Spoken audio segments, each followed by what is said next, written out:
Welcome to Sky Magazine's coverage of this open quarter-final between Japan and Austria from Under-23s World Championships here in the University College London Sports Ground in St Albans on the edge of the capital. It's Tom Stiles with you, and with me we've got a new face for the Sky commentary teams. Ben Rees joining us in the commentary. Say hello, Ben. Hello, thanks. Yeah, it's a pleasure to be with you for this game. Should be a really exciting matchup. Had a chance to see Austria play Great Britain in the Open Division yesterday in a really kind of tight game. It'll be interesting to see if they can kind of replicate that success here. And the Japanese style of play, short passes, quick cuts. The Austrians, we've seen them earlier with their big handlers. The Mitterer brothers of Thomas and Wolfgang, Luca Obermeier, and the big 17 shirt of Michael Geisel as a receiver with the force to be reckoned with. Yeah, I've not managed to see the Japanese Open team play this week yet, so I'm looking forward to seeing this one myself. And we'll try our very best with all 26 of their squad. A huge squad making the journey over from Japan to London for this Under-23 World Championships. The wind is coming from behind the camera and slightly from your right as you look at it. And both teams enjoying the sunshine, a nice warm afternoon in London.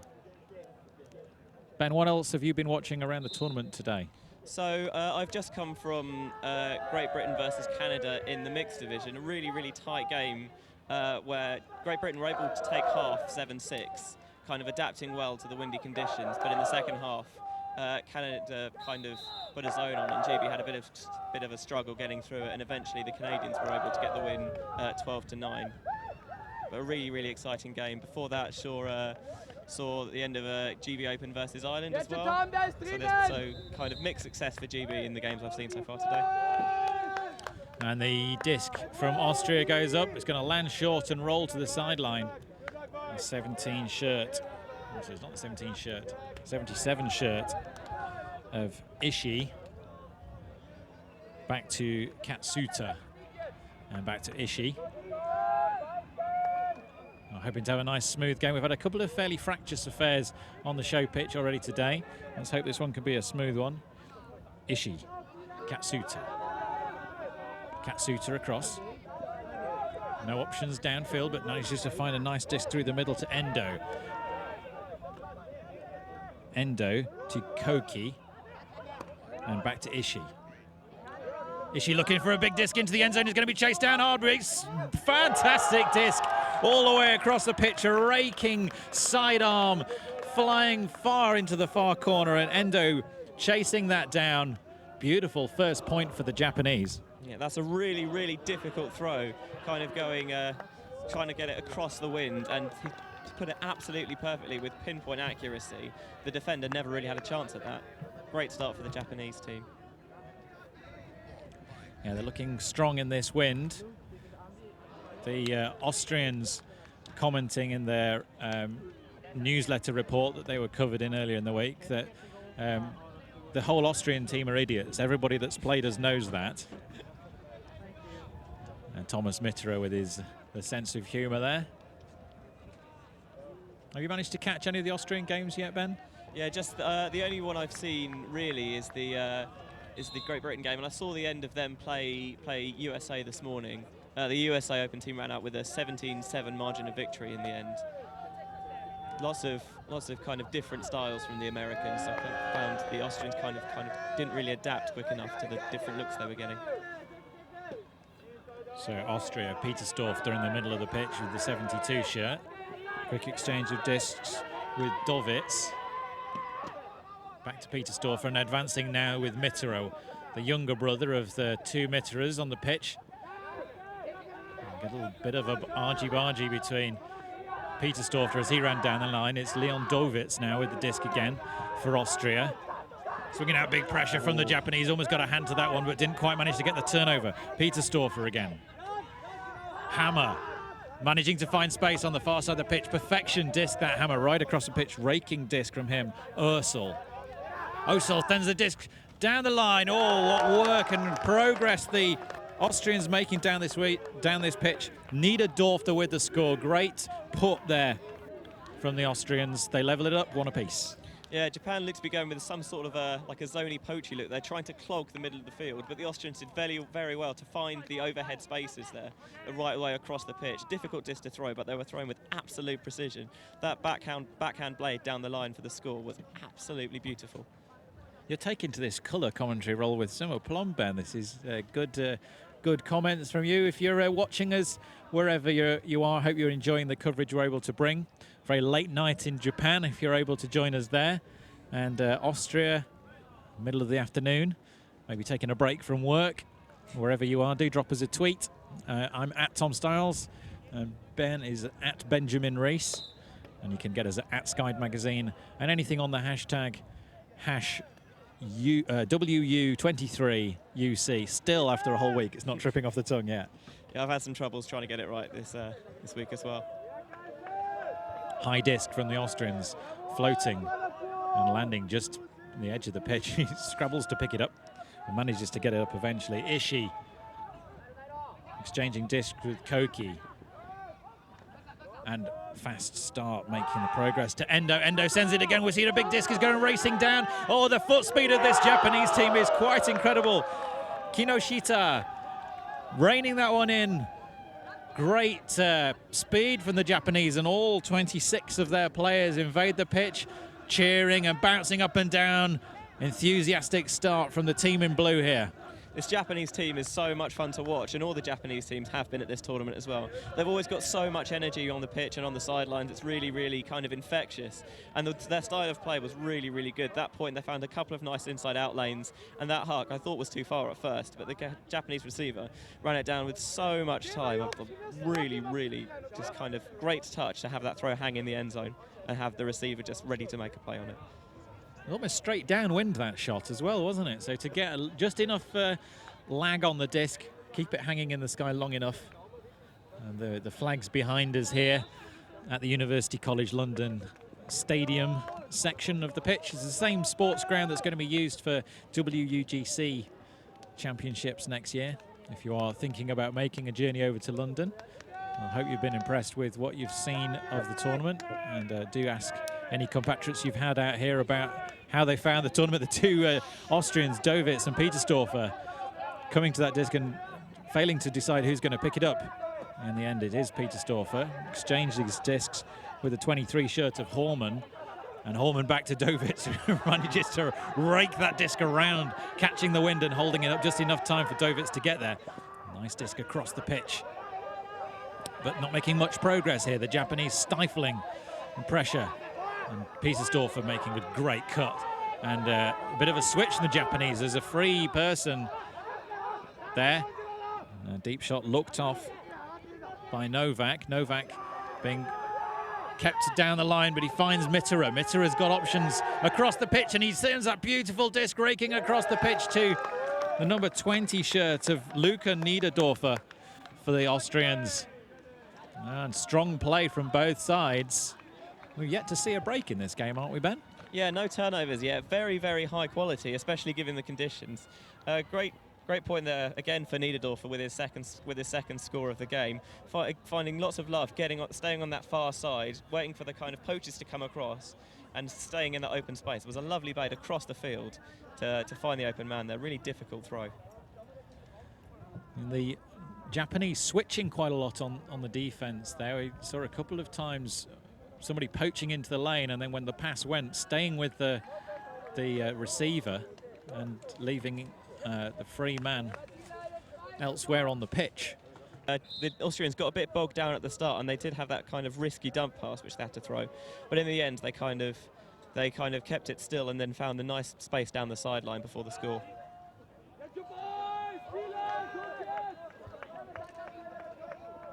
Japanese with Senda, number 91 shirt. Shortcuts, they've not spread the field too deep, but now a deep shot does go. The number 10 shirt's running deep. Oh, he's going to be using a few players in the middle first. 88 is Katsuta. Manages to bring the disc back again to Kyoki. Koki and Katsuta exchanging discs across to Senda. Sender back to Koki. Pressure from the Austrians building, and a call on the play. A pit call. The international gun show symbol being used by game advisors to signal that. And the players picking up on that throughout the week and using it themselves. Unambiguous and gender, not language neutral hand signals, very helpful for all the players. Still coming in on 4. And we can see this clean run of offense continue with Japan, the 77 shirt of Ishii. And we've seen rapid feet of Koki, manages to get the disc into the end zone. Sender with the score, and the 16 shirt of Koki absolutely key to that Japanese offense as they flow down the pitch and put it in. And still clean, every single offensive point scored so far, Ben. Yeah, I mean, I thought with this win we'd see a couple of more turnovers by this point, but incredible kind of level of play from both sides. The Japanese players not really seem to struggle with the Austrian marks, despite some big size mismatches, doing very well at kind of giving and going and getting the disc moving quickly so they can kind of use their kind of burst to kind of go past the Austrian team. Yeah, foot speed and acceleration is certainly one of the Japanese strengths, getting ahead of the Austrian marks. And solid play from both sides. You're watching Sky Magazine's coverage of the World Under-23 Ultimate Championships from the University College London Sports Ground in St Albans on the edge of the capital city here in London. And the pitch in fantastic condition, especially considering the amount of play this show pitch has already seen. The sports ground staff have been out mowing it during the lunch break. And between our 4 streamed games today, we've got the next quarter-final coming up after this one. Great Britain playing Germany in that. Petersdorfer, fast disc, finding the 11 shirt of Novak. No, down the line on a mistake, simple mistake from Niederdorfer. Yeah, the first time we've seen all game, just a simple pass, just kind of maybe he was looking upfield before he quite had it in his hands, and the Japanese have a chance to break now.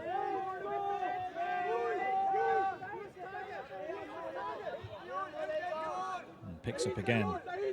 Imaoshi. Big disc is going to be reached, and second time round it's grabbed by Dovitz. Hands off to Osil.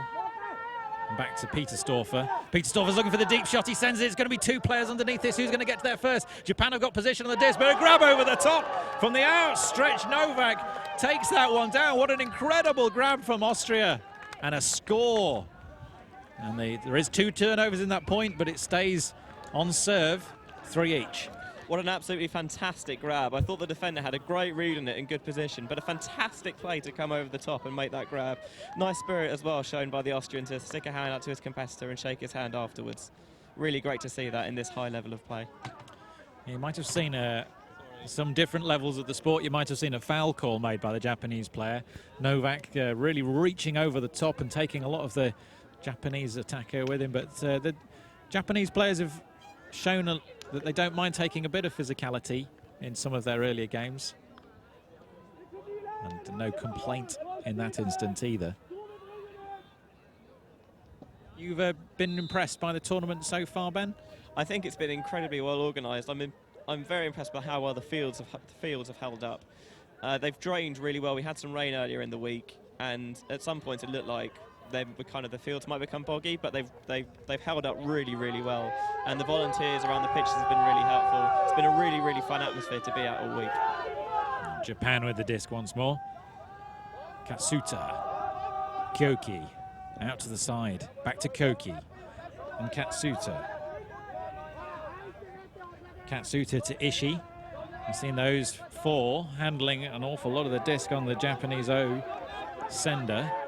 And Koki with a distinctive hat. 71 is Sender again. 91 is Sender. And Ishii. Ishii moving the disc back nicely to Katsuta. Koki. And you see, similar to how we saw the Japanese women playing earlier, 5 people in swinging it across the pitch. Nice and calm, not bothered too much about this Austrian zone. They're going to swing it around until they get tired. They've got as far as the brick mark now. Koki again. Fakes to go through the middle, make sure the Austrian cup are staying honest. A little bit of a close one, that one, but disc keeps moving. Still Japan with it. Backhand and another backhand. Now they're making progress. Break through the cup. 91 shirt. Keeps his hold on it. Koki again. No deep options to go. The number 9 shirt's waving to send it deep. Koki might send it. No, he's advancing now. 88 shirt. Sends it across the end zone. It's going to be caught by the Japanese in so much space. Salutes the crowd. Salutes the sun. Hands wide from the 8 shirt of Kinoshita. And Japan lead once again. That was a bit of a speculative throw, I thought, when it first went up, but it had just the right amount of touch on it. The receiver in a lot of space. Japan looking very, very patient around that zone, happy to just give and go it around the back and keep working until they just managed to get a few passes through, work it down the sideline, and then get that big shot across the end zone. Austria, I don't think, will be too displeased with that. They're making the Japanese players make a lot of passes. I think they reckon in this wind at some point that's probably going to go awry for them. But for the moment, it seems to be going well for both sides. Yeah, I was wondering how much longer. I mean, the Austrians have tried a different look there with the defence coming with the zone, but they've had to do an awful lot of running. I wonder how many more points like that they'll persist with that tactic. Yeah, it's at times like this where you're going to have to do a lot of running, that having this big squad really helps. And the Japanese squad with 26 players, those legs might come to tell at the end of the game. Leon Dovitz, Peter Storfer now. Peter Storfer pivots, finds Dovitz again. Jab through the middle from Dovitz is a little bit too far ahead of his receiver. Japan get the turn. Swing into the middle. 81. First time we've seen him on the pitch. Finding across to Morisawa. And Morisawa calls a timeout for Japan. Stall on 2. And that's the sort of play we like to see. Getting the turn, putting the timeout on, leaving that mentally dark place in the minds of the Austrians for another 2 minutes while this timeout's called. What a game so far we've had, Ben. Yeah, I really like that timeout call as well. Getting a break could be big in these conditions, and especially now you'll go up 5-3. It could really put a downer in the Austrian minds. But the Japanese defense worked really well. They went man downfield, but sagged off the handlers more, trying to clog a lot of that space, and it seemed to work. They put a shot into the middle into very little space. Tight defense downfield got the turn, and Japan was so quick to get it moving, not letting the Austrians a chance to get their breath. And when they finally do, they call the timeout to leave the Austrians to stew over what's happening. I really, really like that D-line offense there. The two teams playing nice ultimate championships from London.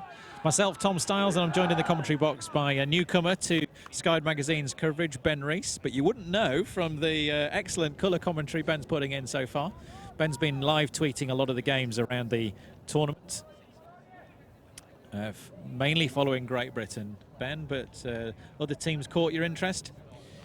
Yeah, I mean, mainly GB Mix has been my focus, but I've tried to see a bit of everything. I did catch Australia versus USA in the last round of the games yesterday in the women's division. It was a really, really high quality game. That really great to watch. Great play from both sides. Big bids flying everywhere and some fantastic deep shots. It was really, really exciting. The USA win that one, did they? They did 17-11, I think. Okay, disc getting moving again from Japan. Swing to the middle, shot across to the other side, really close to the defender, but the disc is moving so quick from these Japanese offensive players. Back again. There's a break. And a little jab underneath it, finds space into the end zone. It goes Japan once more with the point. Ikeda with the goal, but the play was made by the two attacking players, and the Japanese explode with their high knee dance. The Austrians somehow finding themselves on the wrong foot here early on in this game. Japan lead. Yeah, after that timeout, Japan were able to break the marker with that around flick quite a lot, and that's how we saw the score happen in the end, because the threat of that around opened up the lane for the inside-out backhand, and they threaded a couple of those through for a really, really beautiful-looking score.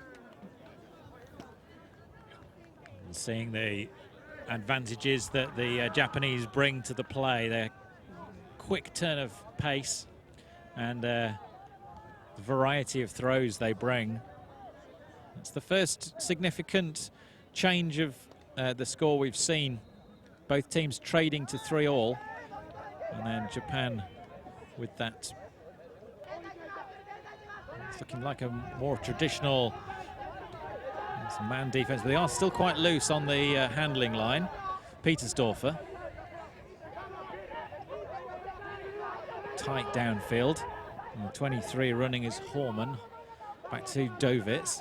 Dovitz looking around to Petersdorfer. And a mistake from the Austrian. Petersdorfer aiming at the 37 shirt of Julian Menz. But Menz is wrong-footed, goes to ground. Yeah, thrower and receiver just didn't seem to quite be on the same page there. Throw goes behind the receiver, and Japan will have another chance to put in another break and go 6-3 up. To be a big margin here. 56 shirt for Japan is Honsaka, and he spends a big disc into the end zone. Oh, a two-handed error from Dekeo. It's uncharacteristic from the Japanese. They've been absolutely solid so far. Dekeo had done all the hard work to get down into the end zone. Disc found him, no problem at all, but a mistake with the catch. I think perhaps he had more time there than he thought he did. Went to try and crab catch it, if it were. Perhaps he had time to kind of just set himself with a nice kind of simple clap catch in the body, but they get the turn back to Austria. Dovitz and Petersdorfer running this handling line. And a disc from Dovitz is aggressive and goes to ground. Really no option. The stall count must have been high for him to send that sort of swill. And the Japanese pressure paying dividends here. Austria need to steady this ship. The Japanese making all the plays at the moment. They send another disc to the end zone. It's going to be tracked down, but it's a little bit beyond the 12 shirt. The fast-cutting Akida we saw score the previous point. Not able to keep up with that one. It's a downwind shot. The wind's coming slightly from the camera side of the pitch, but mainly it's an upwind, downwind game, and the end the Austrians are currently standing is the downwind end of this field. Yeah, it's the first time Japan have overthrown that deep shot. I think the wind's just coming into that angle, just pushed it down slightly. Didn't quite hang up as much as the thrower wanted it to. And a pause in play again. As Petersdorfer, a tall Austrian with the beard, cap on backwards. Across to 23, Horman, and a disc into space, leading Petersdorfer down the pitch nicely. He jabs it through to Mitterer. Wolfgang Mitterer looking for options downfield, but not really seeing any. He's having to swing back across to Petersdorfer and Dovitz and Horman on this side, but Horman's blocked out, not really cutting into the space. And the disc floats up nicely. Austrians making some nice passes. Manages to jack one through the middle there to the 66 shirt of Osel. And Osel not able to get the disc moving again. Petersdorfer cutting, and Petersdorfer available for the dump, sorry. Dovitz available downfield. This is nicer from the Austrians. Moving the disc with a little bit more fluidity. Mitterer on the edge of the end zone. Knife into the zone to try and hit his brother, Thomas Mitterer, but it was a poor disc from Wolfgang. Austrian giving the disc back to Japanese. Will they punish them? Yeah, this is becoming a battle of attrition this point. I think whoever gets this, we could see them go on a run and maybe take a couple more. These sort of points really kind of drain you mentally, and the boost you can get from scoring it, or the reverse from conceding it, can really have a big effect on how the game goes. Dovitz dabs in for Austria, and the Japanese have got it once more. The 81 shirt of Miyazaki, and the disc has gone up. It's going to be chased down. No amount of pressure from Austria can stop the outstretched jumping hand of Ishii from bringing that in. Again, we see all 26 players, this is enormous Japanese squad, invade the pitch, jumping and shouting their way to congratulate their teammate. 3 points the lead now, and Austrians struggling against this impressive Japanese D and fluid offense. Yeah, how crucial could that turnover in that end zone be? Austria got very, very cluttered in that end zone, tried to jam it in but couldn't do it. Japan strike quickly with that excellent deep shot. 2 receivers in the area, one of them brings it down. They're now up 6-3. Be interested to see if the Austrians can pick their heads up from this. Yeah, huge difference. If that shot from the Mitterer brothers had come off, that would have put it at 5-4. Completely different scoreline, but Japanese leading this one out.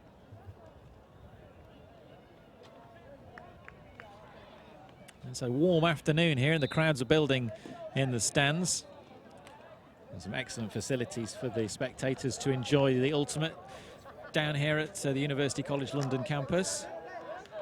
The sponsors tent from VC over to our left, your right, as you look at it from the camera tower. And Discraft have also been a key sponsor of this tournament, providing all the discs. Always very keen sponsors of Ultimate. Dovitz for Austria.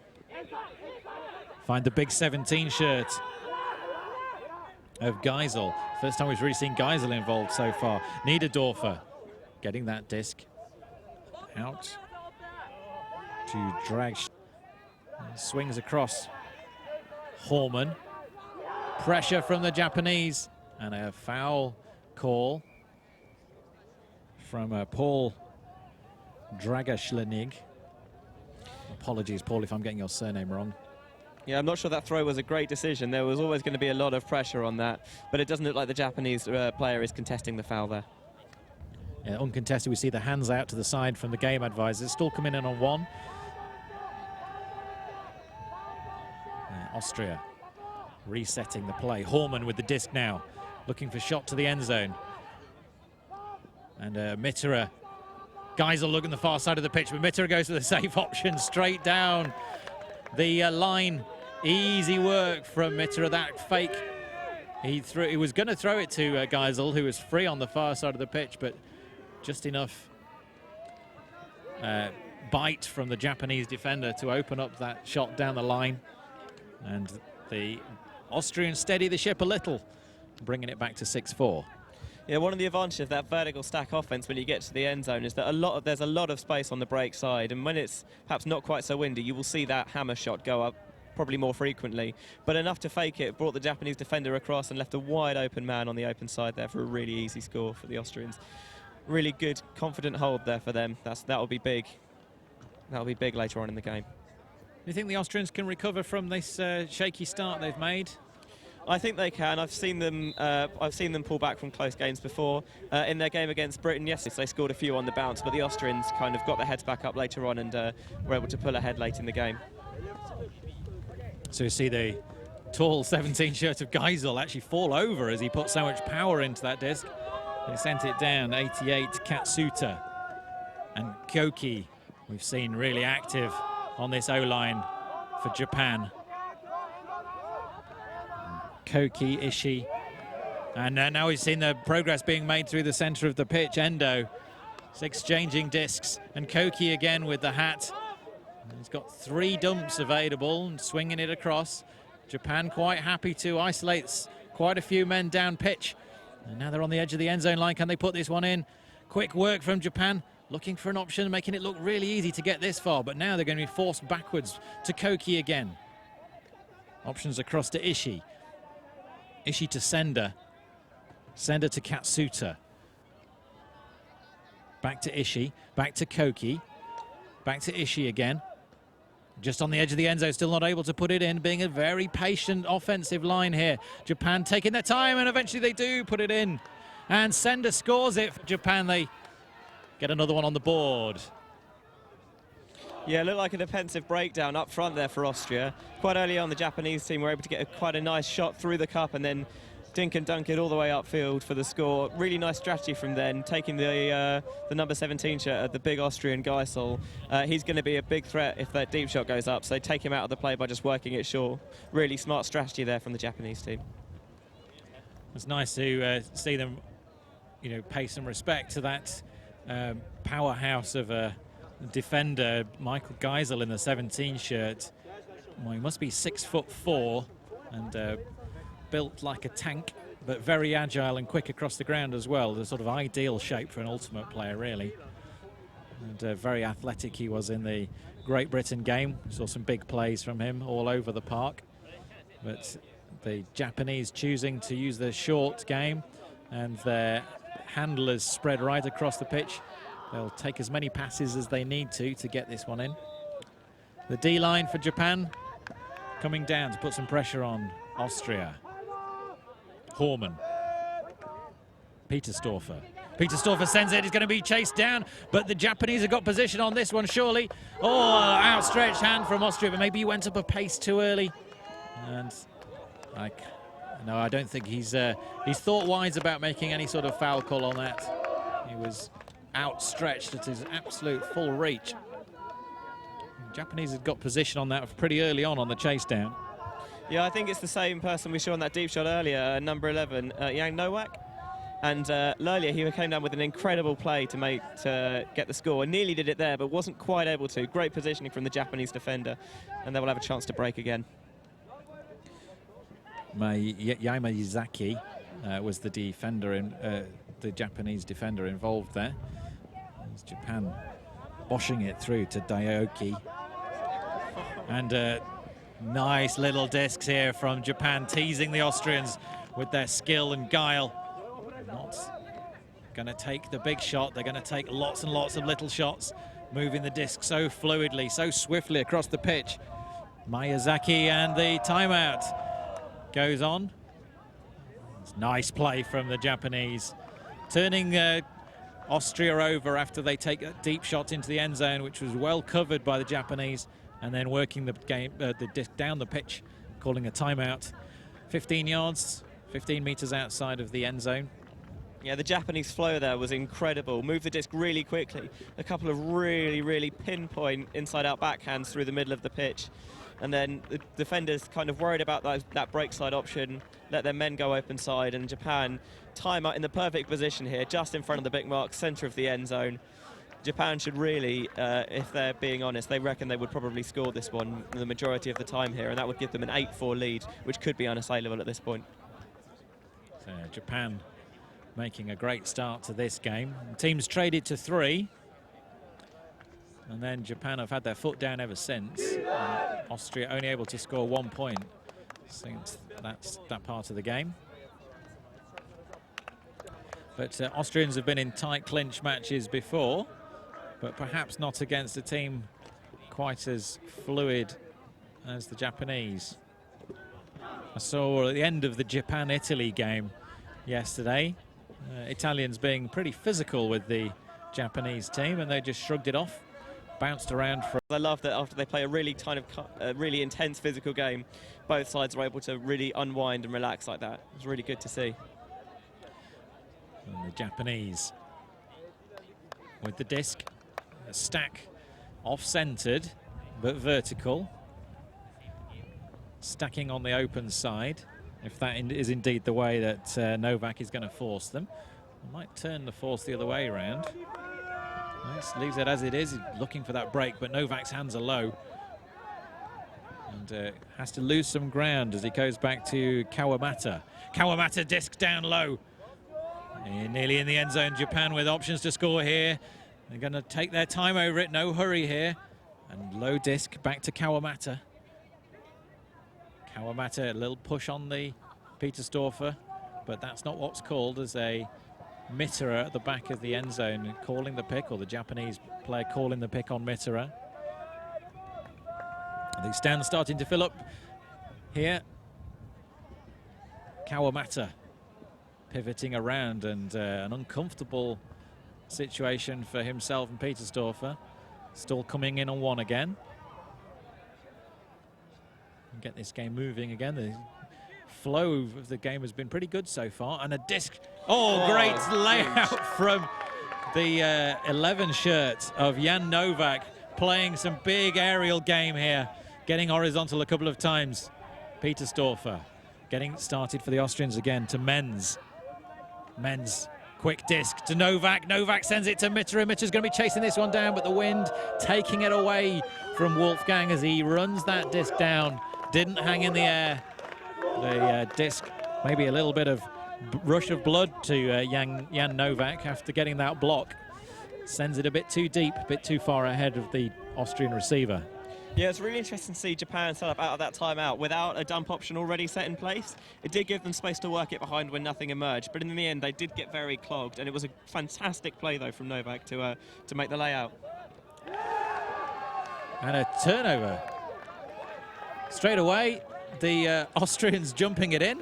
for a very quick score. I missed what happened there, Ben. Yeah, the Japanese player tried to throw that inside-out backhand again, but I think it's number 23, Simon Horman, was wise to it, picked it up and then just flipped it into, I think it might have been Mitterer for the goal. Yeah, Mitterer for the score.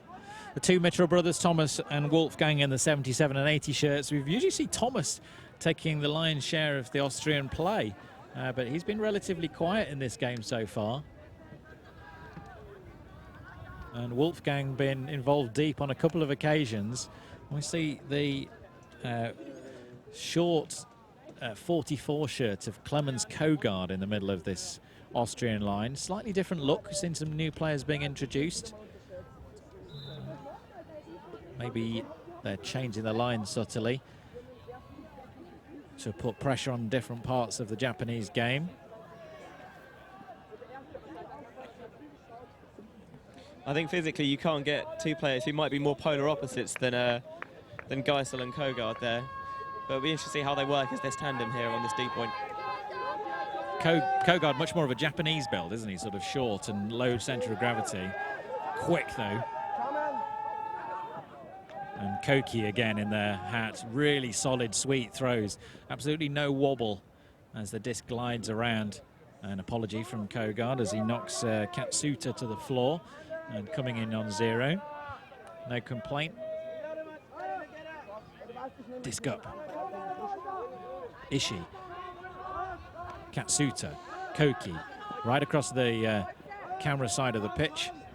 Koki again. Sender. Nice work from Koki coming on the inside, and oh, so much space to score it when the Japanese get their flow going. They're unstoppable. The Austrians seemingly with no answer to the speed of Koki and the rest of the Japanese O-line. It's almost scary how quick they move the disc once they start rolling. It's so fluid that it's really actually kind of almost difficult to keep track of. But moving it so quickly, the mark can't get set properly, and you've got a whole range of throws to go, and they're able to break it inside with that high release backhand there, and then an easy flick into the end zone for the goal. It's an interesting international variety of players in the stands around us. We've got some Irish players, we've got some Canadian players, we've got some volunteers, we've got some staff. Everyone seems to be enjoying the coverage we're bringing you, and hopefully around the world you're enjoying it as well. Yeah, actually, I remember that I think it was on the first day, I saw this Austrian team play Australia in a game which was an absolute nightmare to live tweet because the hashtags are so similar. But it was a really tight game, and there the Austrians kind of took an early lead and ran away with it. This is the first time I've kind of really seen them play from behind, with the exception of the USA, who kind of just outclassed them a bit. But it'll be interesting to see if they can pick their heads up and make a fight back here. And just a little bit of feedback on Twitter that the audio is a little bit behind the pictures. Maybe that's just us being slow, Ben, I don't know. But Petersdorfer for Austria. And gets a little bit of a jolting from the Japanese. Japanese hands together an apology. And that's accepted by Petersdorfer. Coming in on 0. Hammer from Petersdorfer, but I'm not quite sure who it was for. Splitting the two Austrian attackers. Japan advancing quickly, making rapid throws and moving the disc downfield, but now the Austrians have managed to re-establish themselves. Petersdorfer coming flailing out to try and block that. Novak now on the D, but a disc goes up over the top of several players. It's going to hang in there, and eventually, after 4 people have had a go, the Japanese come down with it, and that is the hands go out to the side as some sort of salute from the Japanese teammates. What excellent entertainment they found from that one. So unfortunate for the Austrians. They looked like they'd got position on that poor disc from the Japanese, but after 4 different Austrian players had painted the bottom of the disc, it was the Japanese that came down with it. Yeah, that right there is why you always follow the disc and never give up on the play, because you never know when it might pop up and fall right into your hands. The Austrian stacks seem to be pretty deep there on offense. I mean, usually utilising that break side with the overhead is often a good option, but they're so deep, that disc got to hang for so long, and in the end it went between 2 players. The Japanese cleaned up well and moved so quickly to work out for the score and a 9-5 half-time lead. So as we go into half, might just catch an interview with some of the people in the crowd around us. Got lots of interesting folk to talk to. And we might, I don't know if Anthony can signal to us whether it's possible to sort out the audio issue that we're struggling with a little bit. Apparently we're 2 seconds behind two people, Philip Reineck and also Austrian Ultimate, saying that there's a slight delay on the sound so far. I don't know if that's something we can do anything about during the half-time, but we'll try our best. I'm sure Mike Palmer over there, our video magician inside the tent. Yeah, Anthony gives a thumbs up, so something's going to happen there. And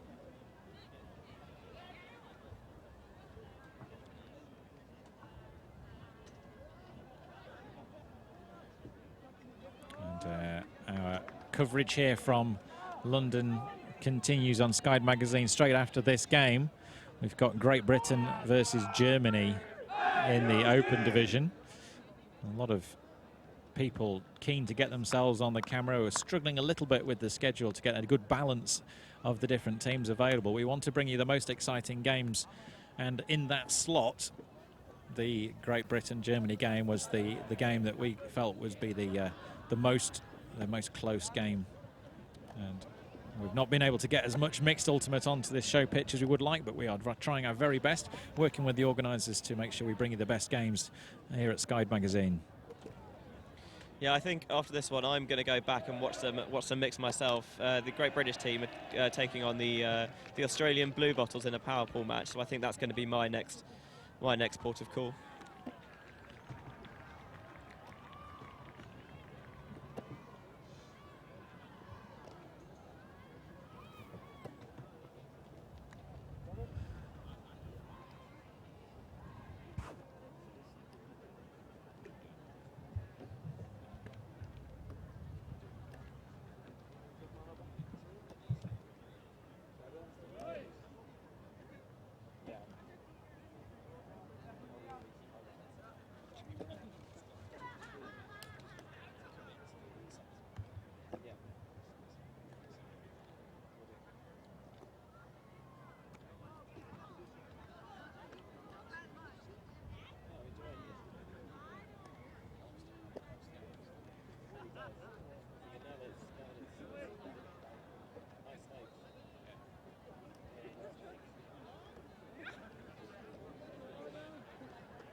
Crowd giving a round of applause for our footballing, doing header keepy uppies here. For some of the fans enjoying the afternoon down here in London. It's been a wonderful tournament so far this week. Really nice feeling around all the tournament facilities. I've been staying in one of the tournament hotels, which has been nice, but tonight I'm staying at the University Halls of Residence, which is one of the main accommodation blocks. So tomorrow I'll be able to bring you news of how that accommodation sets up. The feedback from Liam has been based down there has been quite positive. Everybody getting their own room. For all the travelling players who are looking to come here for World Ultimate and Guts Championship next year, this will be the venue for that tournament. So news of the facilities is obviously quite key to making sure you plan your trips, plenty of time, and make sure you get out here to London. I look forward to hosting that tournament.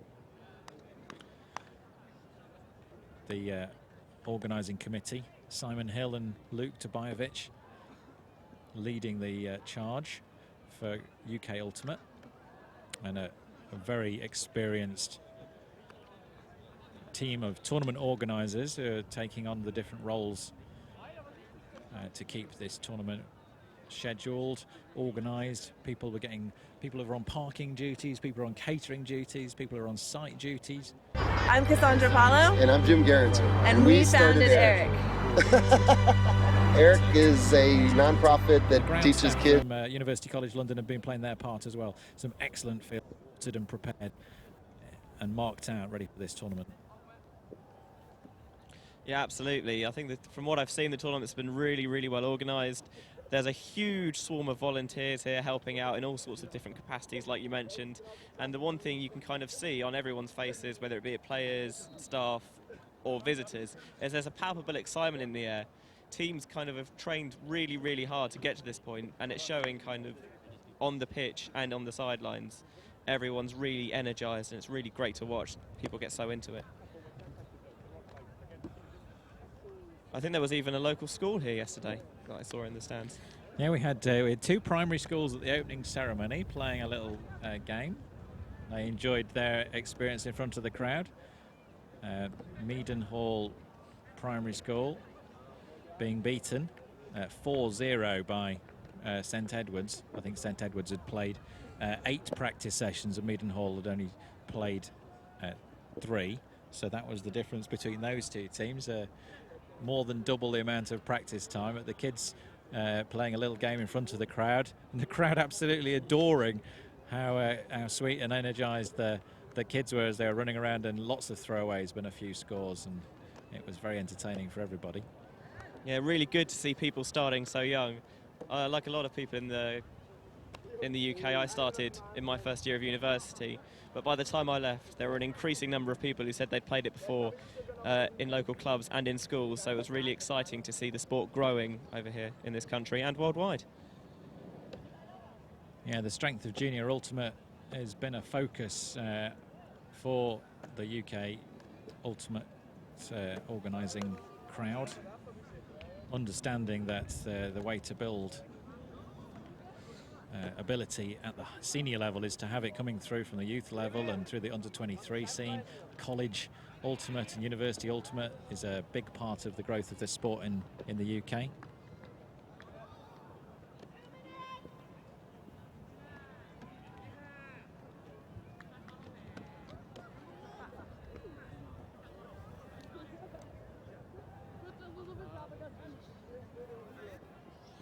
And one of the things we're doing is partnering up with Eric here at Sky Magazine, who are an awareness-raising charity about early recognition of symptoms of cancer. So we've got a short advert we'll play for them.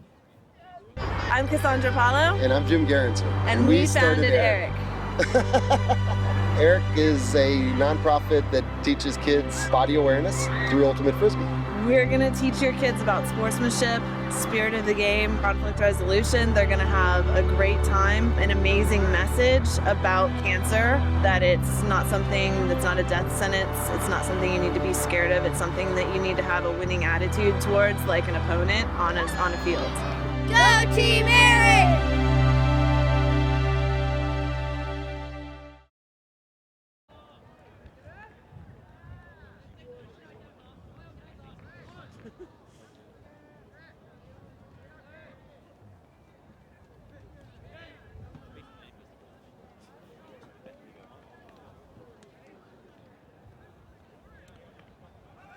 Welcome back after half-time to Sky Magazine's coverage from the World Under-23 Ultimate Championships down here at University College London Sports Ground in St Albans on the edge of London.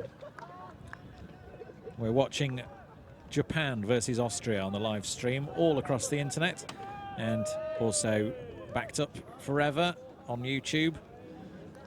Sky Magazine providing coverage of games throughout this week. We've had some absolutely spectacular matches to watch and entertainers here on the show pitch, and we've got a few more coming before the end of the week. 3 finals on Saturday. Now you're listening to the voices of Tom Stiles, that's me, and I'm joined in the commentary box for colour commentary by Ben Rees. Pleasure to be here, really excited to get the second half back underway. We'll be interested to see what adjustments both teams have made. The Austrians really struggled with the Japanese defense in the first half. Lots of lanes clogged and they couldn't get a fluid movement going, whereas Japan seemed to have no problems. It'll be interesting to see what adjustments the coaches and teams have made at half-time to combat them. hands in the air from the Austrians as they're prepared to receive this. The disc from the Japanese, number 12, Ikeda. And it floats down Dovitz to Petersdorfer. These two centering the Austrian handling line. A nice flick through to Mitterer. Mitterer's got options deep with the big running Geisel. Geisel not seem to be so sprightly, but he has gone this time. He's going to be reaching underneath this. The huge Austrian catches with ease.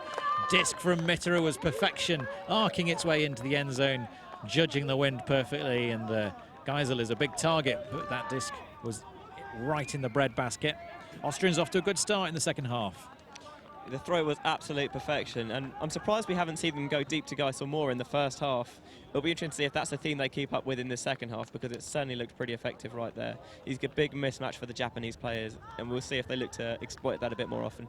That's one of the parts of the Austrian game I'm surprised they haven't used more, is their deep shots, because they've got Geisel, they've got Novak, they're both big receivers, and they've got throwers as well. Both the Mitterer brothers have got some great discs on them, and we've seen some deep shots from Petersdorfer as well. So there's no shortage of talent to make that long game work for the Austrians, but so far they've been a little reluctant to dig deep into the toolbox and reach for the big tools. I'm not sure if it's something they discussed before the game about not taking, or they're just a bit put off by the wind. But I think in the second half, if they're to have any success and pull this back, they've got to use that option a bit more. I think we've seen more of it going the direction we've just seen than coming back across.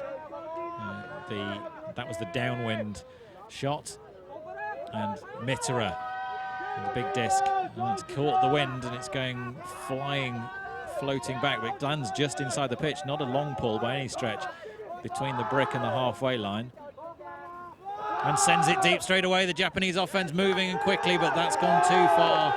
Floats out of the back of the end zone, not able to connect with the runner. A turnover from Japan. A disc placed on the back line, and we're going to see Clemens Kogard walking over to it. Yeah, the pull wasn't great in terms of distance, but it did have a lot of hang time on it. It was able to let the Austrian defense get there and get set up. And although the deep shot was too far, there was a bit of pressure on it as well. Maybe it made the thrower put it a bit further than perhaps he really needed to. And the Austrians have the turnover with a chance to break back to make it 9-7. Lots of communication from the Austrians at the sideline. Clemens Kogard bringing the disc to the side, to the end zone line. Swings to Mitterer, to the other Mitterer brother. And back to Thomas again. Kogard in the mix, just running behind the cup, and manages to get the disc now with the 44 shirt on his back. Back to Mitterer. Thomas Mitterer. Oh, sorry, that wasn't the other Mitterer brother. That was the 48 shirt of Philip Kral.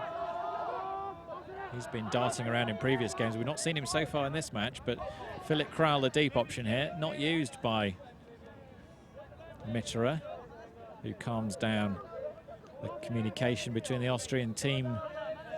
Kogard on the sideline in front of Mitterer. Mitterer dabs in now. Kogard resetting out of the way.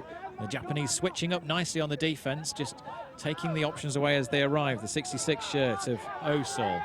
Back to Mitterer. Osol jogging his way out of there. Really no pace on these cuts from Austria, and the stall count's getting high, and Mitterer having to go across the top to his brother, to Kral. Kral with the 48 shirt.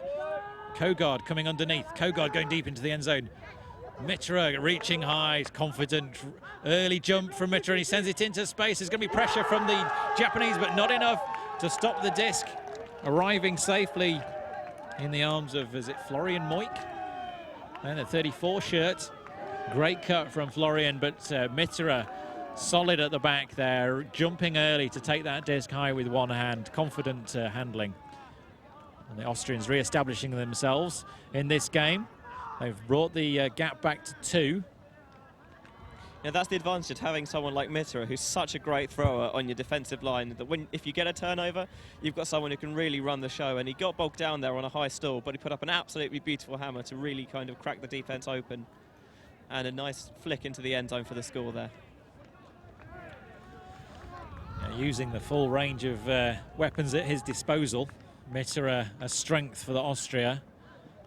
Two different lines, considering how close Austria is to London. They've brought 20 players. The Japanese shipping 26 on the long-haul flight from the various different clubs supplying the high-quality, fast-flowing ultimate from Japan. Particularly impressive, some of their handlers and cutters, and laying out to keep that alive. And Koki, who's been flawless so far in this game, he's going deep, but you know he's going to come back underneath again. And Mitra trying to mark him out, but the disc moves across to the far side of the pitch as Yoshima and sends it back to Ishii. Ishii to Koki, Koki with the disc, and down the line to 88, Katsuta. Suta goes to the ground, back to Koki again.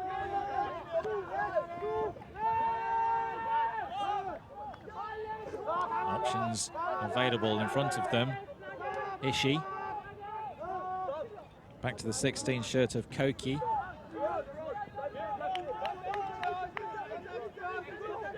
To Ishii. The Japanese not looking quite as expansive as they had been, and the fast, fluid cuts that they'd seen earlier in this point dried up a little. Both sets of players tired. 91 shirt of Senda. Back to Katsuta. And an easy grab in the end for the Austrians. He walks that up to the line. A disc into the end zone, too easy to pick off. Philipp Kral looking deep, sends it. It's going to be hanging in the air. The tall figure of Michael Geisel brings it down for Austria. Philipp Kral picking that disc off, and the Japanese heads have dropped. The body language has changed completely. Austria compressing and containing the Japanese for just long enough for them to make a mistake with that shot into the end zone. And two quick passes, Kral to Geisel, using the fast running and big receiving Geisel as the target. And they're back within one of the Japanese. This game is far from over. We're in for a real cracker here. It was a great ball from Mitra to set up the defense there. Love the commitment to lay out and stop it as well. Really get your offense set quickly. But when they got near the end zone, the Japanese got bogged down. They had a travel which really stopped their flow. And then the Austrians were able to get the turn, and a fantastic put deep to Geisel for the score. And now all of a sudden we're within one, and this is a completely different game. Game of Ultimate producing lots of excitement down here in London at the Under-23 World Championships. Tournaments, I think, has been sort of a different kind of Ultimate tournament to the Open and senior game tournaments that I've seen in the past. Lots of mistakes been made, I think, has been the key takeaway. Those high percentage games you see at the senior level where you might only see 5 or 6 turnovers in an entire match. Those are few and far between, if not non-existent here at Under-23s. And the throws are bigger, the layouts are bigger, the excitement level is higher, and the errors flow freely from both teams. Even in the opening game where we saw two very high quality teams, Great Britain and USA, there was more than enough turnovers for both teams to race away with it, but they were evenly spread, those errors. Yeah, that opening game was interesting. I think both teams probably struggled with nerves quite a bit. Show game, you're being streamed. First game of a big tournament on an international stage, that was to be expected. Bit of a swirly wind as well, which caused problems. And we've seen the similar kind of wind here. It's just began to pick up, and those throws, which perhaps once were certain, are now a bit more 80% than they are 100. And as such, we're getting the Ds on those. And that's how Austria have been able to kind of fuel this run, bring back to 9-8. And I'm not surprised to see the Japanese team call a timeout there, really try and stop the bleeding and see if they can get a no-point hold on the board here. They line up ready to receive this one. See the diminutive figure of Koki on the end of the hat and the 16 shirt. His shorts with only the bottom half of his calves poking out of the bottom of them. But he's been anchoring this handling line so far. Real fast cutting and movement from him. And it's him we see cut for this first pass, but he's marked by Mitra, and those two are trying to take care of each other. Koki coming back across the pitch this time, but it's on the far side of the Yoshima. A nice grab by 77 Ishii. And Ishii sends it right across the pitch. Japan are going to have another point on the board here. Catches high, straight into the breadbasket. That shot from Ishii was perfection. And the 8 shirt of Kinoshita catching gratefully. two Austrians unable to chase that one down. Japan just steadying the ship a little bit there. Fantastic throw, really great vision to see the receiver open on that side of the field from all the way pinned on that far sideline. Two defenders went and tried to get it, but the throw was too good, and in the end the receiver had plenty of time to make the easy catch, and the timeout call there proves to pay dividends for the Japanese as they finally get a hold. It's their first point of the half. Yeah, Austrians have started the second half with a lot of vigour. Japan getting their game together and scoring that one themselves. You're listening to Sky Magazine's coverage of the World Under-23 Championships from London. Myself, Tom Stiles, and Ben Rees providing the colour commentary. Ben, a new addition to the Sky Magazine coverage crew. He's been live tweeting this event. An offside call there from the Austrians, sending the Japanese back. That's the first one from the game. If you've not seen this addition to the Ultimate game yet, the game advisors providing information about whether the team is offside or onside. It's not a call, quite clear about that. The game advisors do not make calls, but they are providing advice about whether the team was onside or offside, and that's up to the opposing team to decide whether to act upon that information or not. On that occasion, the Austrians do. The first one is a regular repull, as you might imagine from a previous set of rules for WFDF. If that happens again, the Japanese will concede territory and the Austrians will be taking the disc at the halfway mark. As it turns out, the disc from the Japanese isn't a particularly good one, and they're nearly at the halfway mark anyway. Dovitz with it, darting around from Petersdorfer, but it's come back to Horman.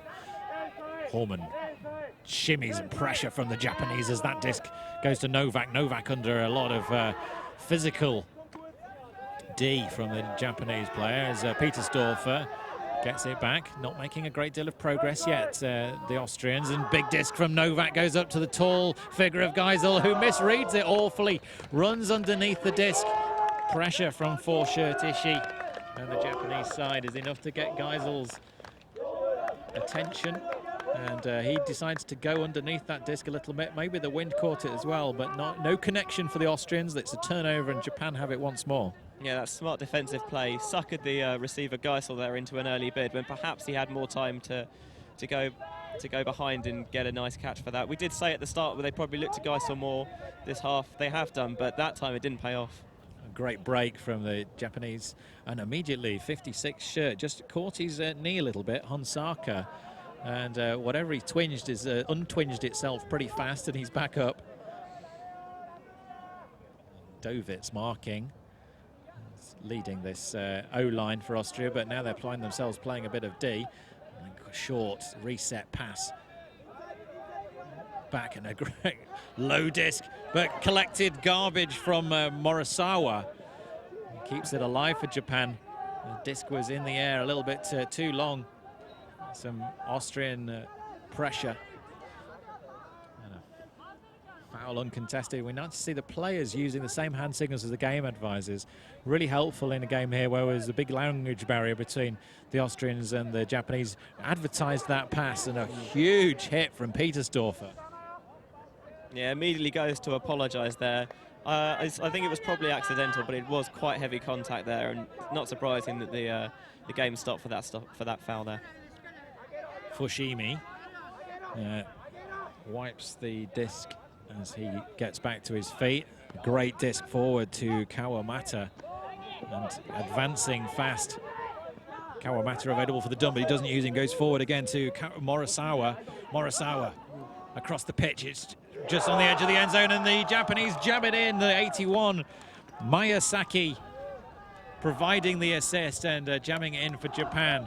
They've started to look a little bit more dominant again, and they celebrate in some style.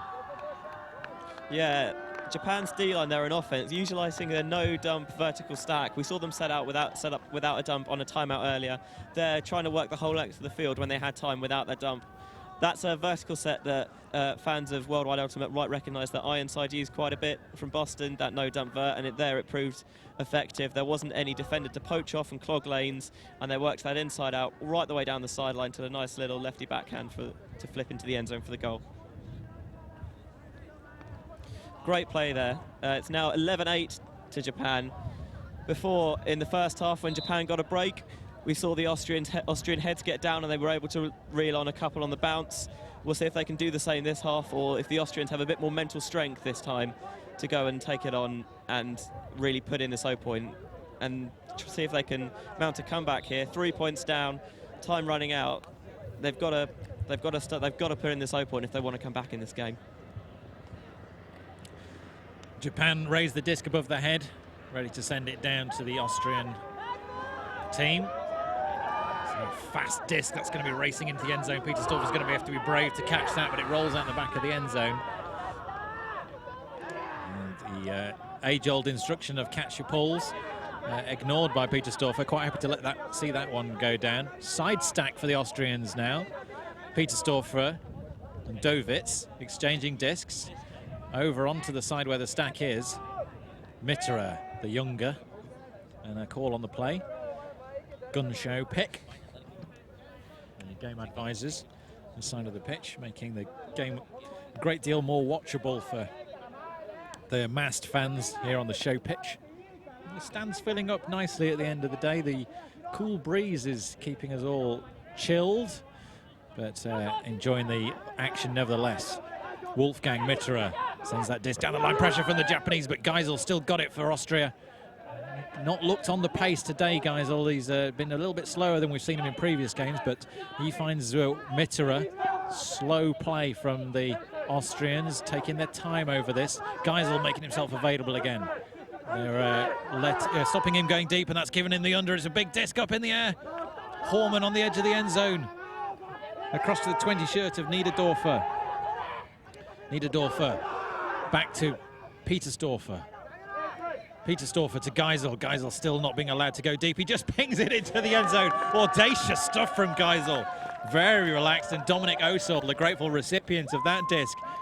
Tall, high-released forehand from Geisel. Nice stuff from the Austrians. That is the cheekiest of cheeky throws right there.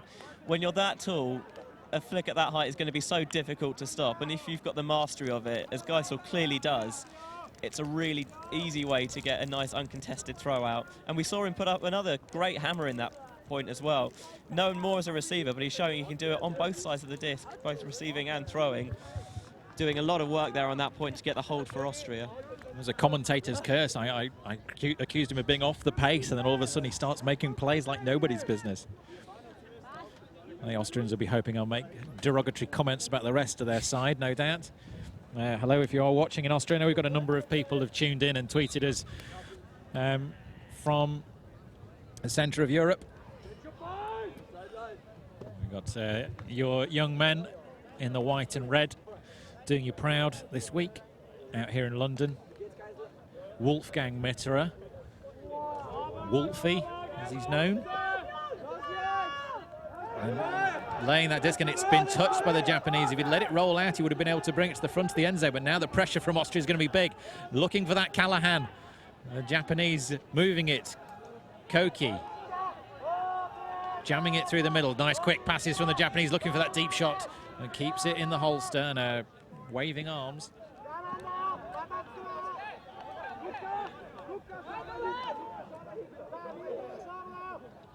And the disc is going back. Don't know quite where that call was or where it came from.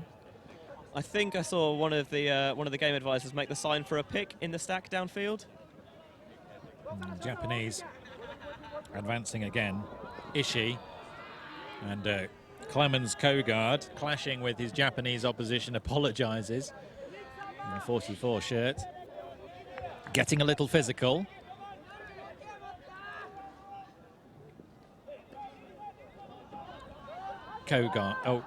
Koki. Oh, no, it sets up for a big disc, but it almost gets fingertips to it from the Austrians. The Japanese have still got it, though.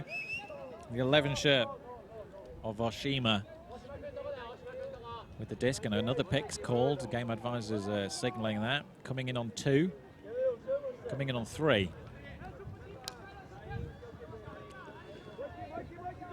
Static around the pitch. The game's underway again. Down the line, nice work from the Japanese. On the edge of the end zone, knocking on the door for another point. Spins across. So lovely work from the Japanese, just ducks around the back of his man.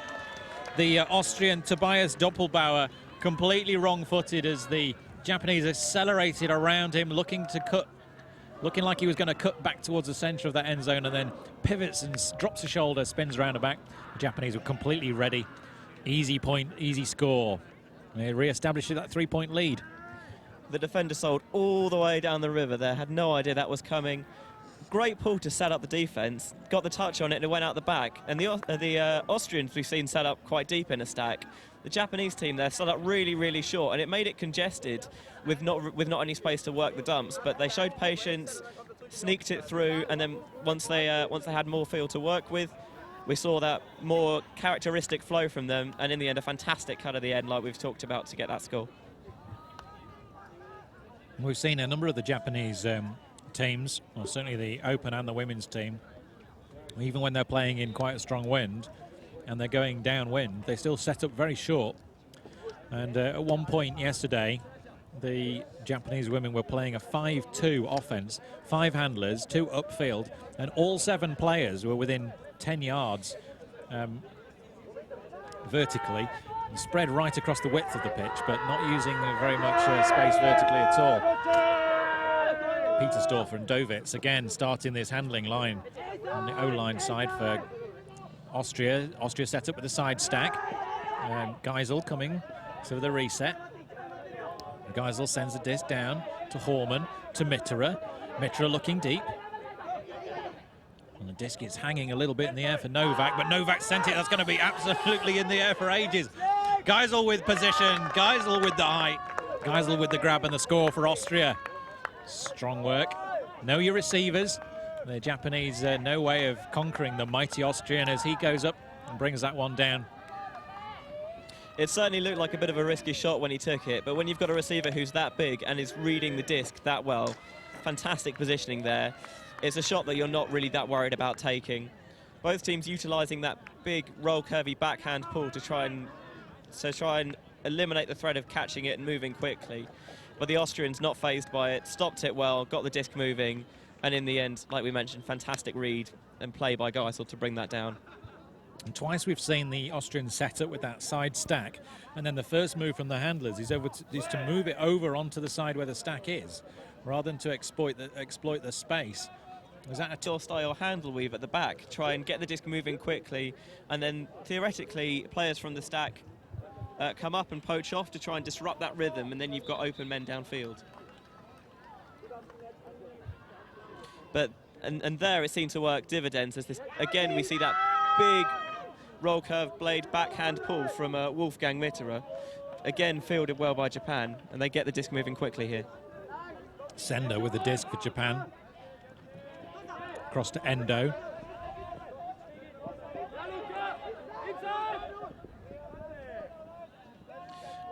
Endo now moving the disc. Oh, nicely D from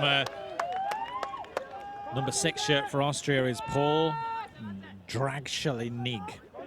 That's nowhere near his name, is it? Probably not. It was nice read by the defender though. Heads up, saw the disc was slightly overthrown, got in there to disrupt the play, and the Austrians have a chance to break and reduce the Japanese lead here. Paul to Thomas Mitterer. Paul cutting around again. And he receives the disc now. He's got Luca Obermeier on this far side, but he's heavily marked and he's not cutting deep. Disc to nobody in particular. A block from Japan keeps the disc in the air longer, but nobody from the Austrian side was chasing it down. Perhaps if they had, they might have got a fortuitous score there. Well, that's uncharacteristic. Wasteful shot into nobody in particular in the end zone. Yeah, I'm not sure quite what happened there. Clearly a miscommunication between the cutters downfield and Dragashnig on the disc there.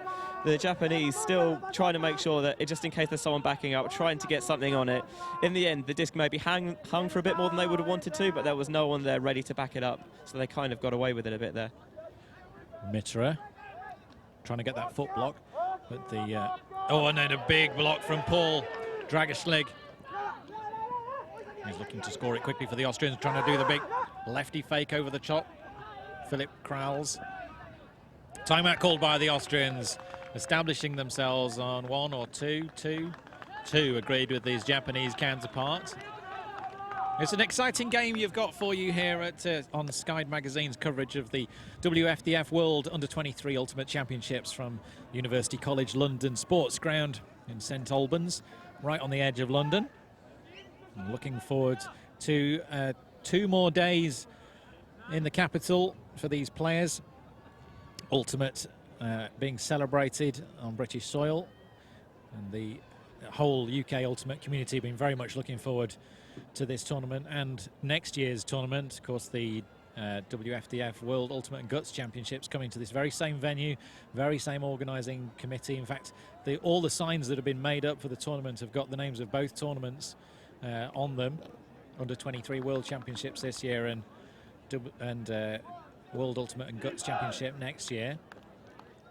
The sports fields have been immaculately prepared by the training ground staff. It's the same training ground used by Watford Football Club in our Premiership side. So we're the car park is full of BMW X6s and various other cars. Apparently Premiership salary can buy you a lot of things, but perhaps not taste. Yeah, the fields are in incredible condition. Last month we had one of the big UK tours here, Tour to London calling, and there was an absolute deluge on the Saturday afternoon. The last round of games had to be cancelled because there was standing water on the pitches. Come back on the Sunday morning, you would never have known it had even rained. They were in absolutely pristine condition, and it goes to show how well maintained they are. Yeah.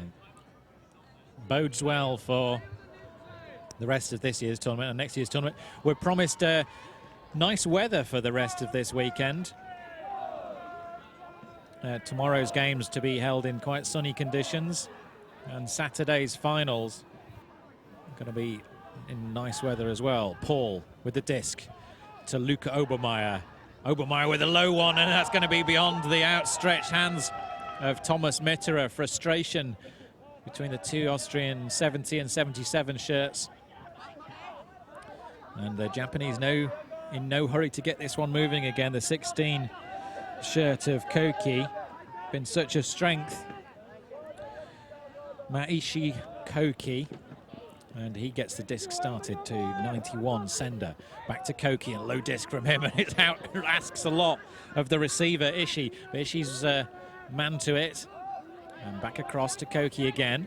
Reaches high and grabs, not looking for the deep shot yet. Nice underneath the disc, but it's picked off by Wolfgang Mitterer, who sends it to Obermeier. Obermeier with a disc, deep shot coming, and it's Wolfgang Mitterer continues his cut. Oh, and a terrible mistake from Mitterer.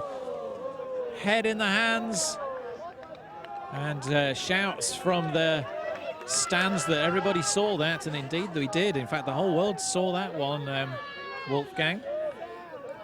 Such an easy pass, an opportunity for a pancake catch, but he went for the fingertips. It bobbled off in the wind, and it's a turnover. He'll certainly want that one back. Sometimes those are the most difficult catches to make when you know you've got the disc and it's going to be yours and you've got the time. Sometimes you just overthink about it. Which way should I go? Should I crab catch it? Should I clap catch it? Which hand should go on top? How exactly do I do it? Which height is it coming in at? And you just can't make the play because you're overthinking it. Koki's not been overthinking it. He's been playing an absolutely brilliant game. A great, ambitious bid from Paul there as he goes horizontal, trying to get the block. The Japanese still have it with Katsuta. Katsuta jacking the disc forward. They're at the halfway mark and flowing nicely across to Kinoshita. Kinoshita down the line to Katsuta again. Katsuta back across to Ishii. Ishii into the end zone with Katsuta continuing his run. Nice combinations between the Japanese. It's a goal. And they've re-established control of this match. And a 3-point lead is theirs once more. The Austrians making errors and the Japanese capitalising. An important hold there for the Japanese. The Austrians had the disc. They took a timeout outside the end zone. They got the look they wanted. They were able to isolate the players and run the play that they'd drawn up. But the throwing error meant that they turned that over. And while they were able to get it back, that drop by Wolfgang Mitterer could prove crucial, as rather than being a 1-point deficit, they're now 3 points behind. And with time closing, the Austrians might find that time just runs out on them here. We've got a few people watching. Bama Sex, I'm not sure where that person, Sex is S-E-C-S, let's be quite clear about that. So he says, audio from my office is working fine, that's great. And yes, I did just tell one of the Austrian players the whole world saw that. I wasn't trying to be brutal, though, I was trying to be honest. Great commentary, audio is working fine now. Japan are indeed a joy to watch. Jonathan Saunders getting in touch with us. If you do want to get in touch with us on Twitter, hashtag WU23UC. That's World Under 23 Ultimate Championships. WU23UC is the hashtag we're watching here on Twitter. I'm at Tom Styles, and you can also get at Sky Magazine as well if you want to talk to our crew over in the USA. And here at the University College London pitches, the Japanese going with a zone defense this time. Austria quite happy to send the disc over the top. Very loose in the middle of the pitch. This is the sort of zone we see from the Buzz Bullets. Quite open while the disc is in the middle of the pitch, and then we'll see them try to crush the space out of the disc. And the disc goes over the top, and it's a mistake from Austria. Big, tall figure of, is it Novak? I think it might have been Geisel that threw that hammer. We saw him have a fantastic one a couple of points ago, but that time just threw it into coverage. Japanese defenders able to make a relatively easy play for the D. Geisel having a mixed game, moments of genius, moments of brilliance, and then moments of poor decision making as well. 70 shirt of Deiko. Moving the disc nicely out to Kawamata. It's a big Japanese squad out here in London. Morisawa involved, and now Miyazaki. And across to Deiko as well, and a gig D from the outstretched fingers. Gets the disc back for, is it Julian Menz there, on the 70 shirt of Sebastian Petersdorfer. Geisel again with the disc, looking to send it deep. No real options there, he's going to have to swing it around. And Japanese, is this it's not a matchup, D. It's quite a loose zone. Pressure, but the Austrians moving through it nicely. Petersdorfer. Geisel running down the line. Disc over the top to Dovitz. Makes it safely to Horman. Back to Dovitz again. Leon Dovitz in the yellow cap. And that's a huge hammer, but it's a mistake. Gets caught in the wind, visibly swerving through the sky. And Geisel with a cheeky block pushes his Japanese player, who makes a real meal of it, stepping off the disc. Not happy to ride that one out. Geisel is like a wall, so no doubt when that hits you, you know about it. Yeah, the crowd didn't look happy with that. Maybe thinking it perhaps was a bit cynical, but we'll give him the benefit of the doubt, I think, say it was an accident. Morisawa passing out to Kawamata, sends a big disc up. He's going to be underneath that, but the wind has caught it. He's going to be caught to the back of the end zone. Incredible work from the 56, Honsaka, reading that disc despite the wind, bringing it down into the end zone, establishing a bigger lead for the Japanese. 14-10 the score. That is a sensational read by the Japanese receiver there. Disc coming right over his head. Not only got to turn around and locate the disc, but then trying to work out where it's going, make the difficult catch, toe the line at the back of the end zone for the score. Great work by the Japan D-line there. Fantastic throw. But that zone looked really foxed the Austrians. They came up, set up in the side stack, and they couldn't run the continuation in the offense they wanted because of the clogging poachers in the middle. The Austrians did adapt and then spread out a bit more, trying to find the space, but weren't able to thread those overheads over the top. Perhaps next time, if Japan come in that look again, maybe perhaps a bit more patience necessary. There's quite a lot of space behind the disc, and although it's not necessarily where you want to be going, if you can use that to open up more space downfield and get your offense moving, it's probably not a bad option.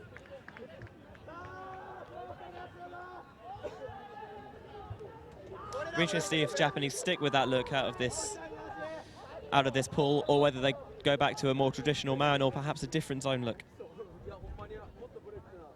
Yeah, Tom Styles and Ben Rees bringing you the commentary. Sky Magazine coverage.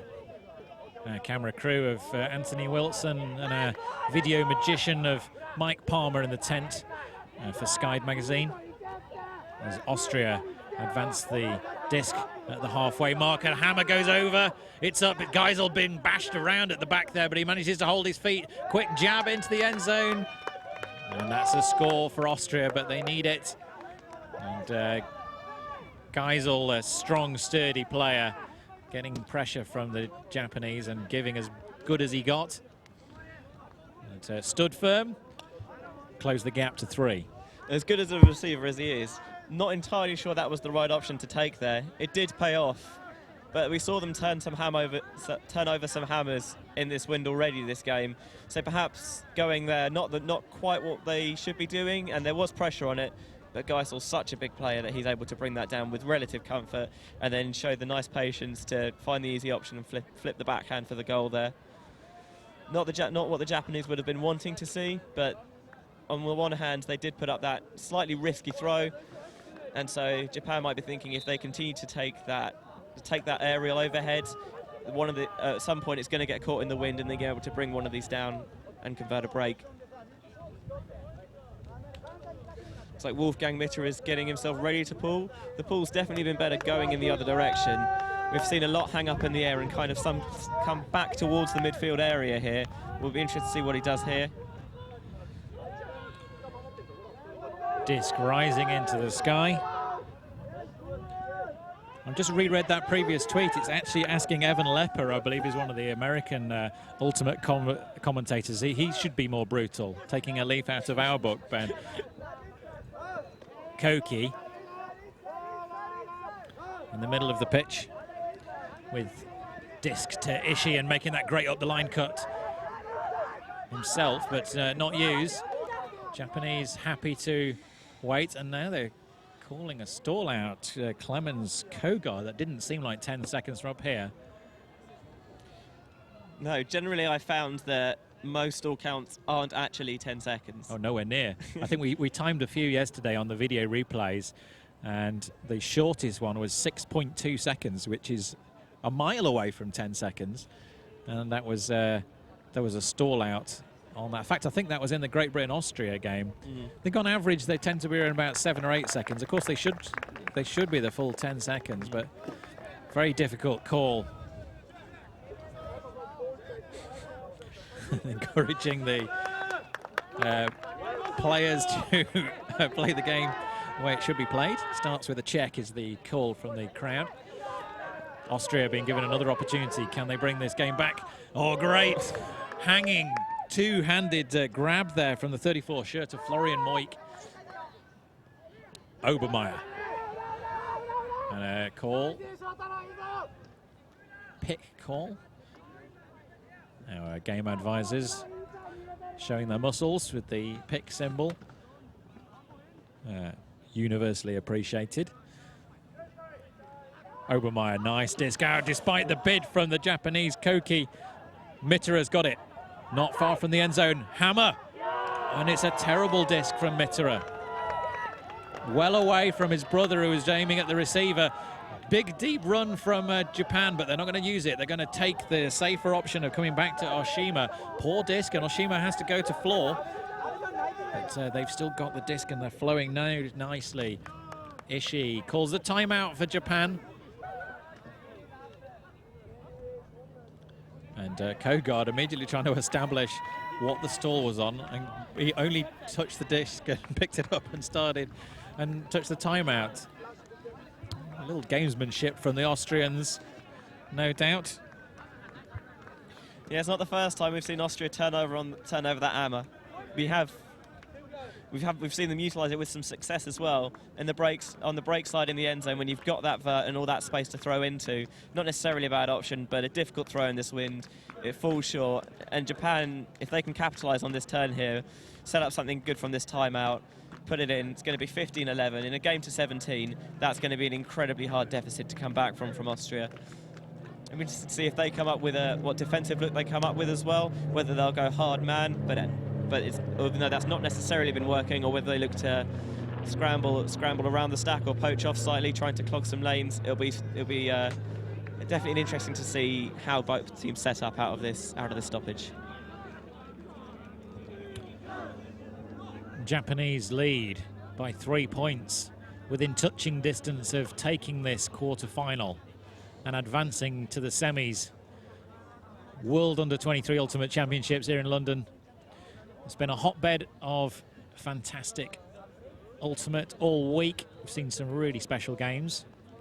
We've also seen some drubbings. The standard of ultimate at this tournament varying a lot between the best teams and the worst teams, but those games are out of the way now. We're into the close stuff towards the end of the week. The Japanese, all 26 players on the sideline with a chant. They really do make an awful lot of noise. No other Japanese players in the stands supporting them, but the open line on their own bring a fair-sized cheerleading crowd. Kogard for Austria taps that one in, and Ishii manages to find his receiver despite the outstretched Austrian defender, and he's got it back again. Ishii moving quickly, Kinoshita, and back to Ishii. Ishii back to Katsuta. Katsuta in the end zone. Koki rises and takes it gracefully. Nicely worked by the Japanese, advancing ever closer to their victory here. 15-11 the score. You can see the Austrian heads here beginning to hang. Japan set up again with that no-dump vertical set out of the timeout, were able to work it around nicely. When they got close to the end zone, didn't let themselves get bogged down, broke the force nicely before they jammed it in the front corner to the man with that excellent hat, Koki. Fantastic work out of that timeout. 15-11 now. If the Austrians want to pull this back, they've got to come up with a plan, and fast. That's very true, Ben. Tom Stiles and Ben Rees bringing you the commentary for Sky Magazine this afternoon. In the increasing breeze, a very odd cloud formation up in the skies above the tournament. We've seen these sort of rolling waves of cloud in big long columns stretching across the skies above University College London sports ground. And so we're getting 5 minutes of sunshine and 5 minutes of cloud. And without the sunshine, the breeze is causing a few of the spectators in the stands to don their jumpers and shelter up. Had a gorgeous weather on some of the days and some very miserable weather on earlier in the week. But the players enjoying the tournament regardless. Leon Dovitz and Peter Storfer. Sebastian Peter Storfer with the disc. Those two picking up the disc on every O point for Austria. Peter Storfer, high stall count, goes deep. Novak going over the top of his Japanese counterpart. Lots of smiles from him. Getting the block regardless of the physicality of Novak. Novak knew that was a lost cause a long time before the disc arrived. And Japan have got another opportunity here. 8 minutes away from the time cap. It's only 2 points for Japan to score in that time. They've got the disc here as well. The 3 shirt floating into space nicely, leading the Japanese player. 21 shirt of Fushimi.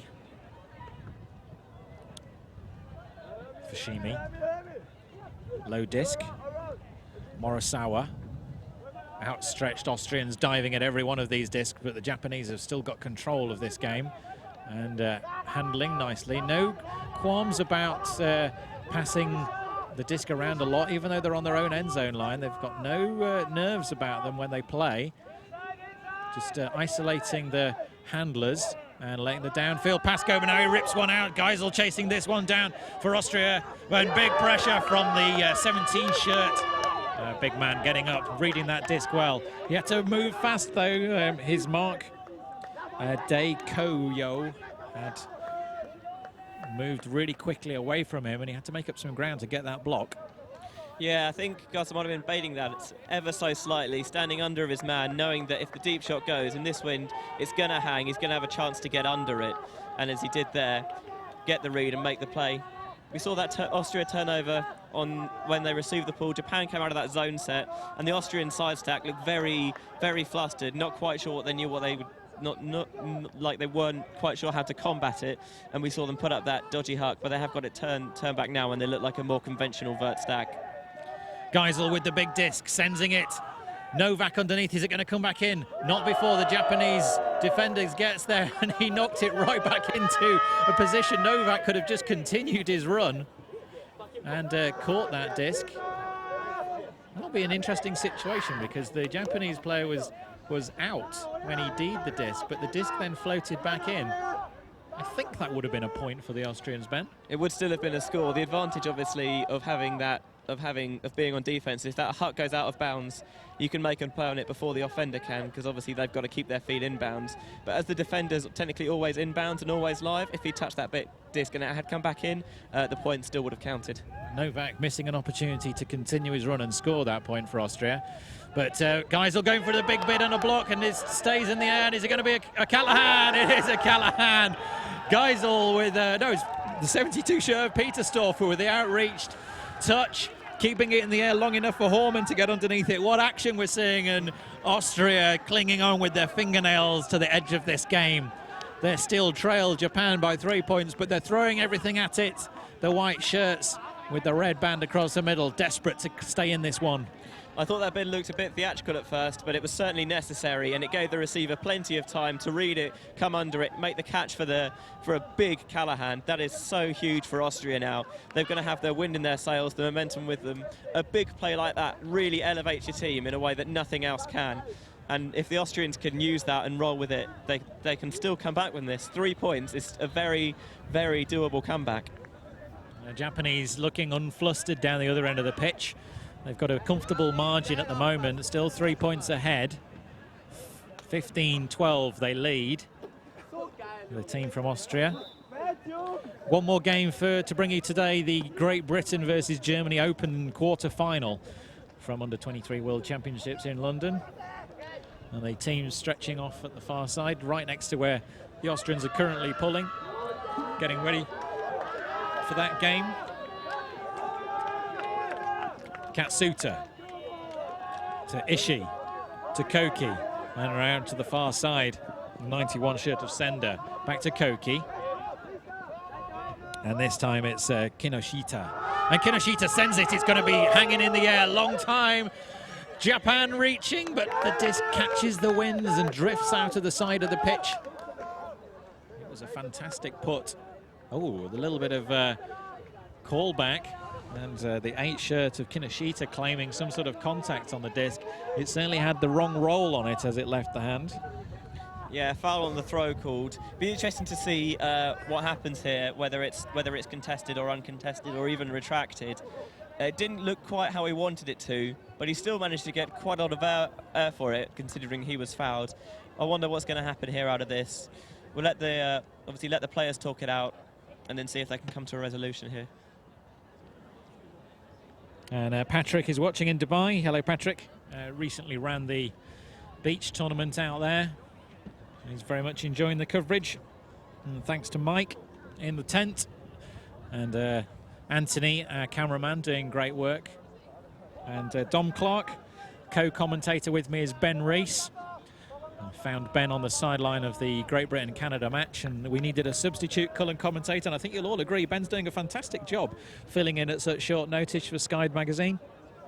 Thank you. It's a real honour to be asked to do it. Hopefully I'm doing the commentary justice and doing the excellent play on the field justice as well, as the game advisors come in to try and talk out what happened and come to a resolution here. Obviously, the game advisors, not like the US observers, they can't actively make calls, but they can help resolve perhaps any language disputes or misunderstandings here. And I think the foul call is being... It's being contested, isn't it? Yeah, it looks like it. Either way, the disc's back with the player, so whether it's contested or uncontested, Japanese player's going to keep the disc. Still on 2, so I guess contested foul in that sense.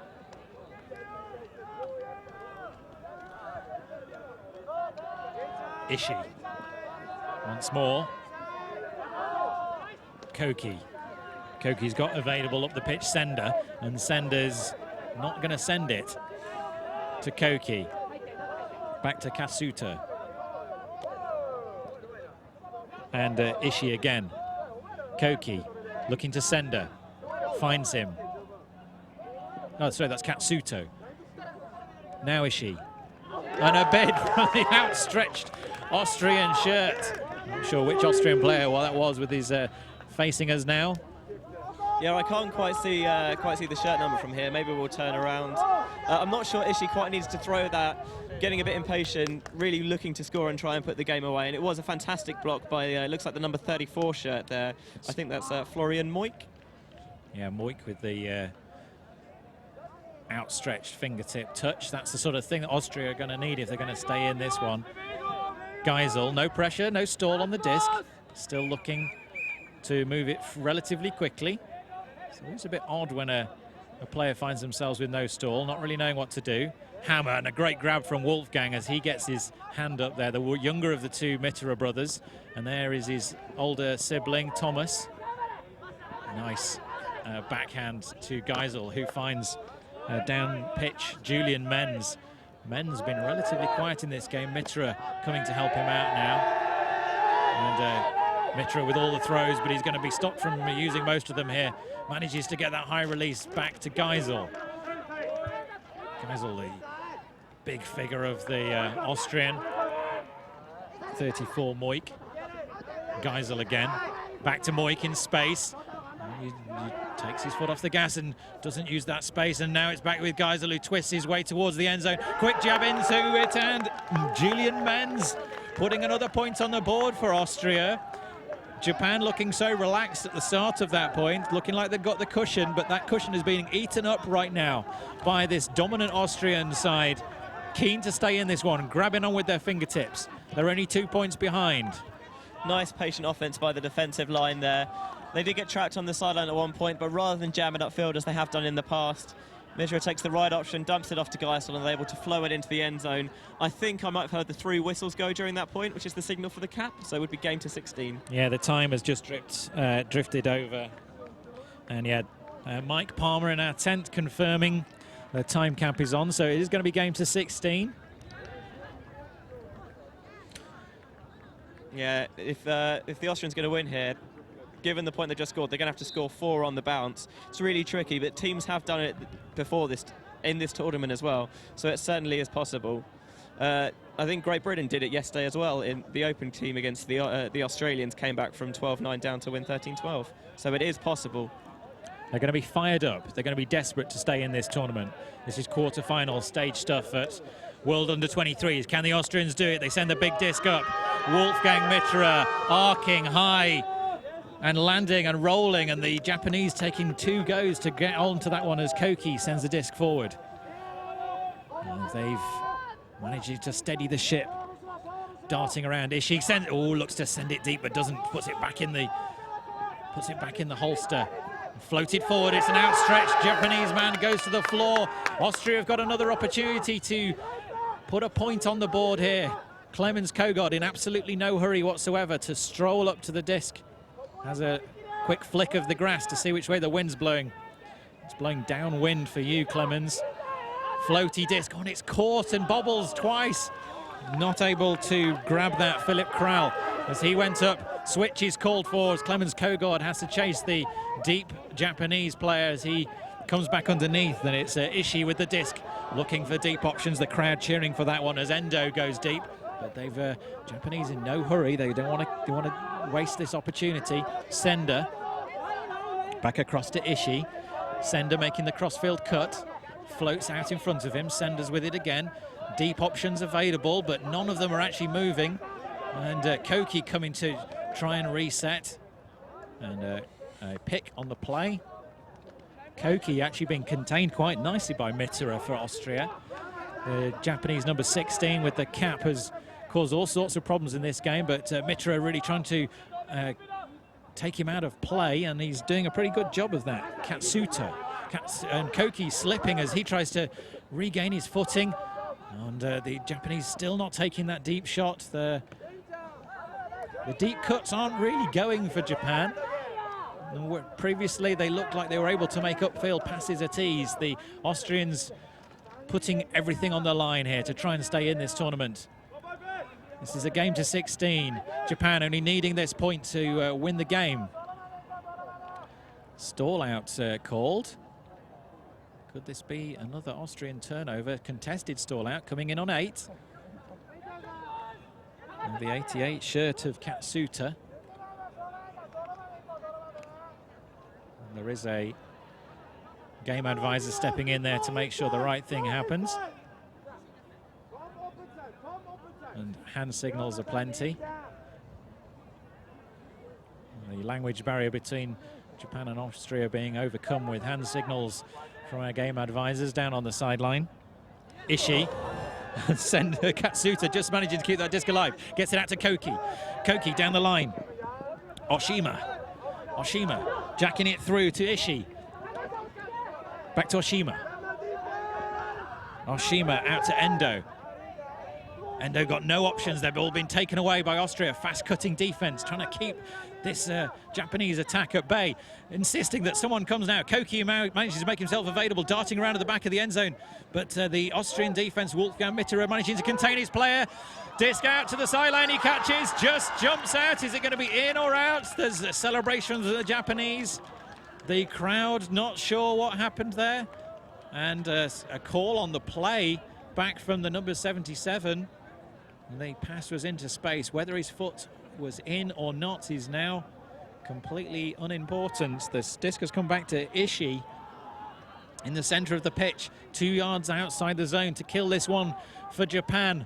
They only need one more point to get to 16. What a game we've been watching here. Japan, last opportunity, throws away. Oh, Austria have got it once more. What a game we're watching here. Could they score it quickly? Clemens Kogard, Wolfgang Mitterer. Mitterer looking deep to Philipp Kral. He sent it. It's going to be flying, and Philipp Kral's going to have to run that one down fast, but it's well outside the back of the end zone for the Austrians. Such a shame. They had an opportunity to score there. The rush of blood. Kogard putting it beyond the rapid feet of Philipp Kral's. Oh, I have to catch my breath and hand over to Ben Rees for some analysis. Yeah, I think he was always looking for that. Never really had stopped, had a think, see if there was any unders available. Always looking for that huck. Maybe the theory is we like the matchup here, we think we can get it, and even if we don't, then the Japan have to go the full 70 there. Really interesting to see whether that in or out call was in or not. From here, I thought he might have just towed the line, but obviously game advisor's right there. Not able to make the call actively, only able to do so if asked by the players. In the end, didn't really matter. Disc went back to Japan and they couldn't jam it in, but they have another chance to finally put the game away now. Well, no doubt Mike Parr will be showing a replay of that one for Sky Magazine's coverage. Koki with the disc once more for Japan, needing to make the full length of the pitch. And pressure from Austria, getting the turn. Mitterer on the edge of the end zone. Thomas looking for Wolfgang. Thomas looking for any option at all and finds an option in the shape of the 80 shirt of Wolfgang Mitterer, who cuts around for his brother and scores that one. The Austrians throwing the kitchen sink at Japan right now. 15-14, their hand over fist, bringing themselves back into this game. The Japanese still with the advantage, still 2 points up and only needing one to score it. Can they make it all the way back, Austria? And they've called a timeout now.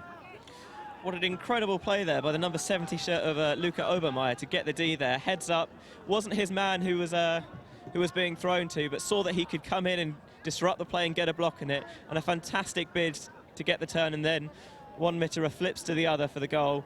We said a couple of points ago when the Austrians got that big Callahan that this would really fuel their fire, give them the momentum, really get their heads up and the Japanese heads down.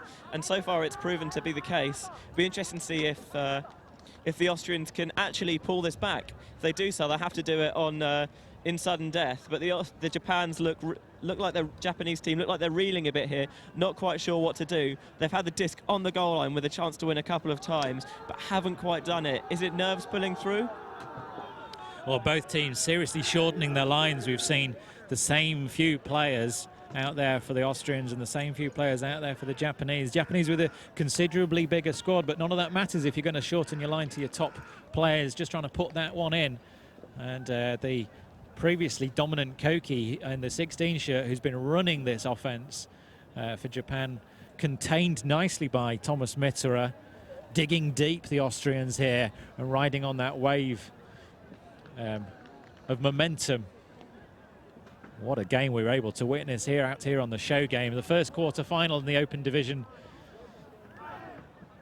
One of the other quarter-final in place elsewhere on the pitches. I'm not sure if I can see it from our position up in the grandstands here.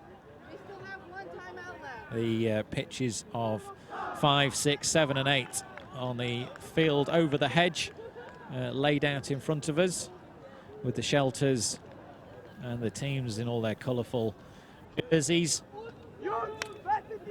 making a real festival atmosphere down at the University College London Sports Ground here on the edge of the capital. We're watching Austria versus Japan. Japan at game point for the last 4 points. Austria have scored 3 of them. They're going to need another one to take it to game point. And they are coming down once more on defense, seeing if they can keep this game alive for another point, force the Japanese to make mistakes. Japanese start with the disc. Katsuta. Fushimi sending it deep. Wrong-footed, and Geisel getting his hand across the top of that and taking the disc, and a fair bit of the Japanese receiver as well. An uncharacteristic early jack to a very well-defended Japanese receiver. That's an absolutely huge play there by Geisel.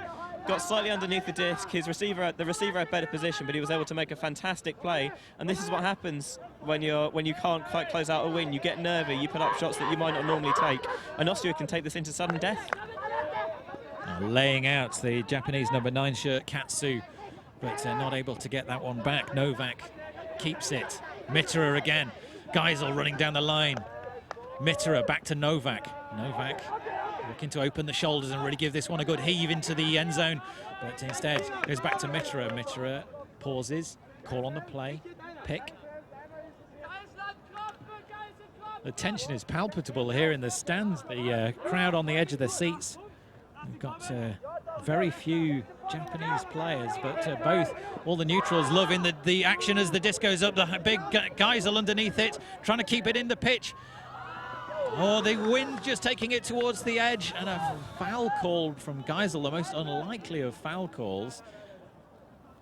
The defender outside of the pitch waiting for the disc to come down. Geisel with one knee on the ground, trying to grab that over the top of the Japanese player. Very unlikely situation indeed, Ben. Yeah, I think he's saying that he was trying to toe the line to keep it in bounds, because we saw it happen earlier where the Japanese player gets the D out of bounds, but of course he's still live and so is the disc, and the disc comes back in. I think he's saying that when the defender made the play, he might have come back into it and stopped Geisel getting a second chance at that disc. I'm not quite sure what's going to happen here.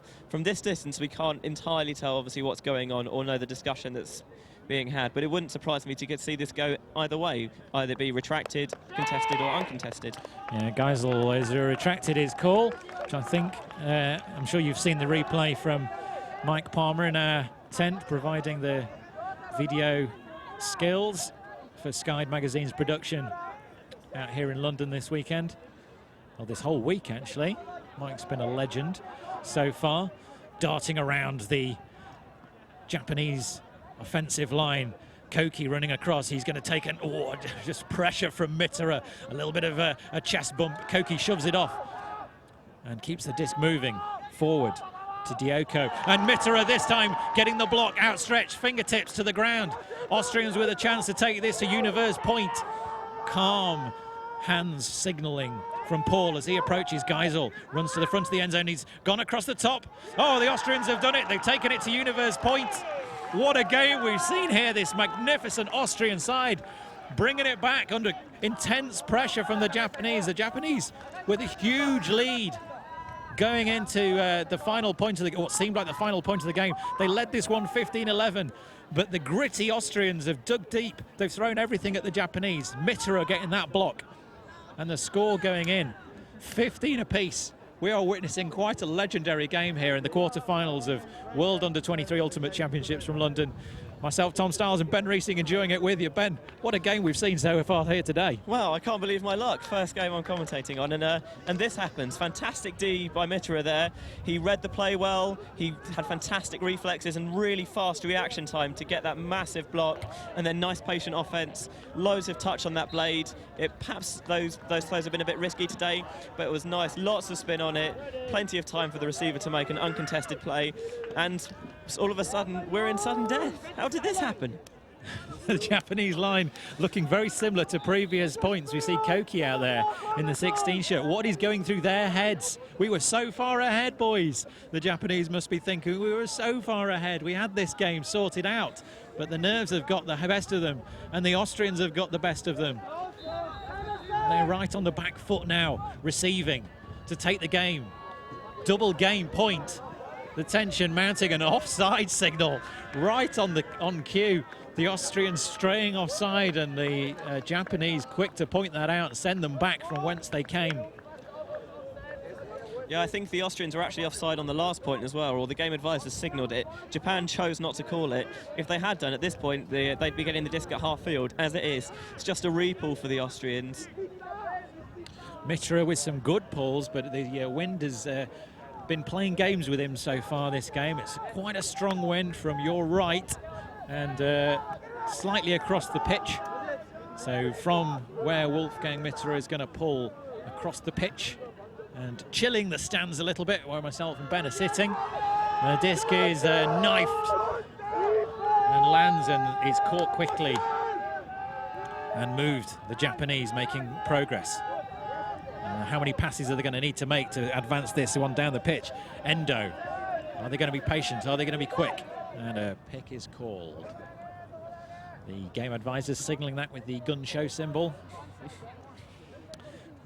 Favourite for the player, Geisel, having a conversation with Sender. I don't know what that conversation sounds like. Not imagine they share too much of the same language, but hand signals being used to great effect in this international tournament. The Japanese, both teams with an opportunity to take this game. The first quarter-final of the Open Division turning into a real stormer here. Ishii. Koki not able to get free of Mitterer's attention. This time he does. Great cut from Koki. Those first five steps very, very quick. The 11 shirt of Oshima. Down the line to Koki again. Koki trying to milk it. Pressure from Mitterer. Koki goes sprawling over the floor. Koki and Mitterer slap hands. Underneath the hat is a determined young man who's played quite magnificently for his country out here this afternoon. But Thomas Mitterer has contained him for the last 10 points. The two of them have been marking each other. And their play is back with Austria. Wolfgang Mitterer brings the disc to the sideline. No mark from him. He's got options and he looks to wind it up, but he's not going to send it. Ishii comes to mark now eventually. Short pass to his brother. Thomas Mitterer, brilliantly blocked by Ishii. The disc is over the top. It's going to be caught by Geisel. He shouts loudly at his compatriot. Disc is low to the floor. It's a turnover from Geisel. A poor disc choice, poor disc execution. Koki quick to start it. Ishii looks for the deep shot, puts it back in the can. Koki, it's the 91 shirt of Sender. Doesn't send it. Back to Koki. Pressure from Geisel. Outreach, but doesn't get the turn. So that was it was Geisel. Yeah, Koki gonna have to run this one down. Goes deep, grabs with one hand. Oh, what magnificent ultimate we're seeing here. Both teams wanting this badly. The Japanese with the disc. Double game point. It's 15 apiece, game to 16. The Japanese running out of cuts now. No options either side of the pitch, but making himself available is Kinoshita. Kinoshita with options only back to Ishii. No advancing up the pitch here for the Japanese. Now they've got space on the far side. Oshima back to Sender. And those balls on the play. Travel called by Mitterer. Sends it back across to the 11 shirt of Oshima. And dabs it in. He's been marked by the Austrian giant of Geisel. Doesn't dab it back in, but no complaint from Geisel. This gets moving quickly. Ishii. Out to the 10 shirt of Endo. Endo looking up the line, but finds Koki. Oh, Mitera could have laid that, didn't. And the other Mitera brother, Wolfgang, he's called to travel, comes back quickly, restarts. Kasuta goes to ground. Foul from Mitera. Coming in on 0. Japan, opportunity to win this game, keeps alive. Fantastic layout grab from Ishii. Up or down. And Mitera quite quick to point out to Julian Menz claiming down, but Mitera quick to say that was up. And both Mitera brothers signaling that disc was up. Great grab. Great spirit, and that's cheered and applauded from the crowd. These two teams on double game point, and yet we see self-refereeing perfection from the two Mitera brothers there. Disc from Koki is high and grabbed. He's looking for a shot to the end zone, but they're going to take their time over this one. They're going to be patient. How many passes are they going to have to make? The Austrians all over them and putting pressure under every cut. Reaching. It's Kasuta. 5 yards to go. And a little dish pass to Ishii. Ishii across the floor, the crowd on every point. Kinoshita. Sender. He's got options into the end zone. He scores it for Japan. The 8 shirt of incredible play. Kinoshita, the patience from that Japan O team. The Austrians have played magnificently to get themselves back into this game.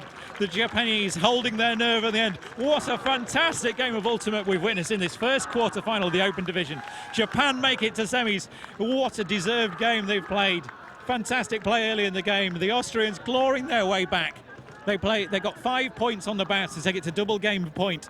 But the Japanese holding their nerves. Ben Rees and myself, Tom Stiles, what a game we've seen there, Ben. My nerves are absolutely shredded, and I'm just watching it here on the stands, but absolute nerves of steel from the Japanese. Not only have the disc on universe point, turn it over, get it back on a missed throw, and then calmly work it all the way up for the score. Absolutely fantastic play, but you can't help but feel for the Austrian team. Absolutely brutal to make that big run and then lose it in sudden death is absolutely devastating. We saw some fantastic plays from Thomas Mitera when the play got tight. 2 massive layout blocks, and still somehow his team can't quite out with it. Absolutely gutting for them, but obviously elation for the Japanese side. And I'm sure that both teams will even when you lose a game like that, you're gutted at first, but you come away thinking that you've played a fantastic game. And I'm sure that the Spirit Circle will be very heartfelt after that. Yeah, both teams know they've been involved in a real classic there from University College London Sports Ground. We've witnessed something really quite special in this first quarter-final. We hope the rest of the tournament is just as exciting, the Japanese and the Austrians. And a quick mention to the Mitera brothers there, both of them signalling that disc up in that final key point. It would have been so easy for them to side with their teammate who was calling it down, but they both had a clear view of it and they were insistent that the disc was up, and the disc was still with the Japanese. The Japanese go ahead and put it in. Oh, we're going to have to catch our breath here for Sky Magazine. I hope you've enjoyed the coverage and have enjoyed a real classic game there. Here, myself, Tom Stiles and Ben Rees are going to take a break. It's my last game for today, so it's going to be Liam Grant and David Price for the last game of the day, which I think is going to be Great Britain versus Germany from the Open Division. Hope you enjoy that one, and thank you very much for being with us for this one. Do spread the word about that game if you've enjoyed it. It's going to be on YouTube forever, and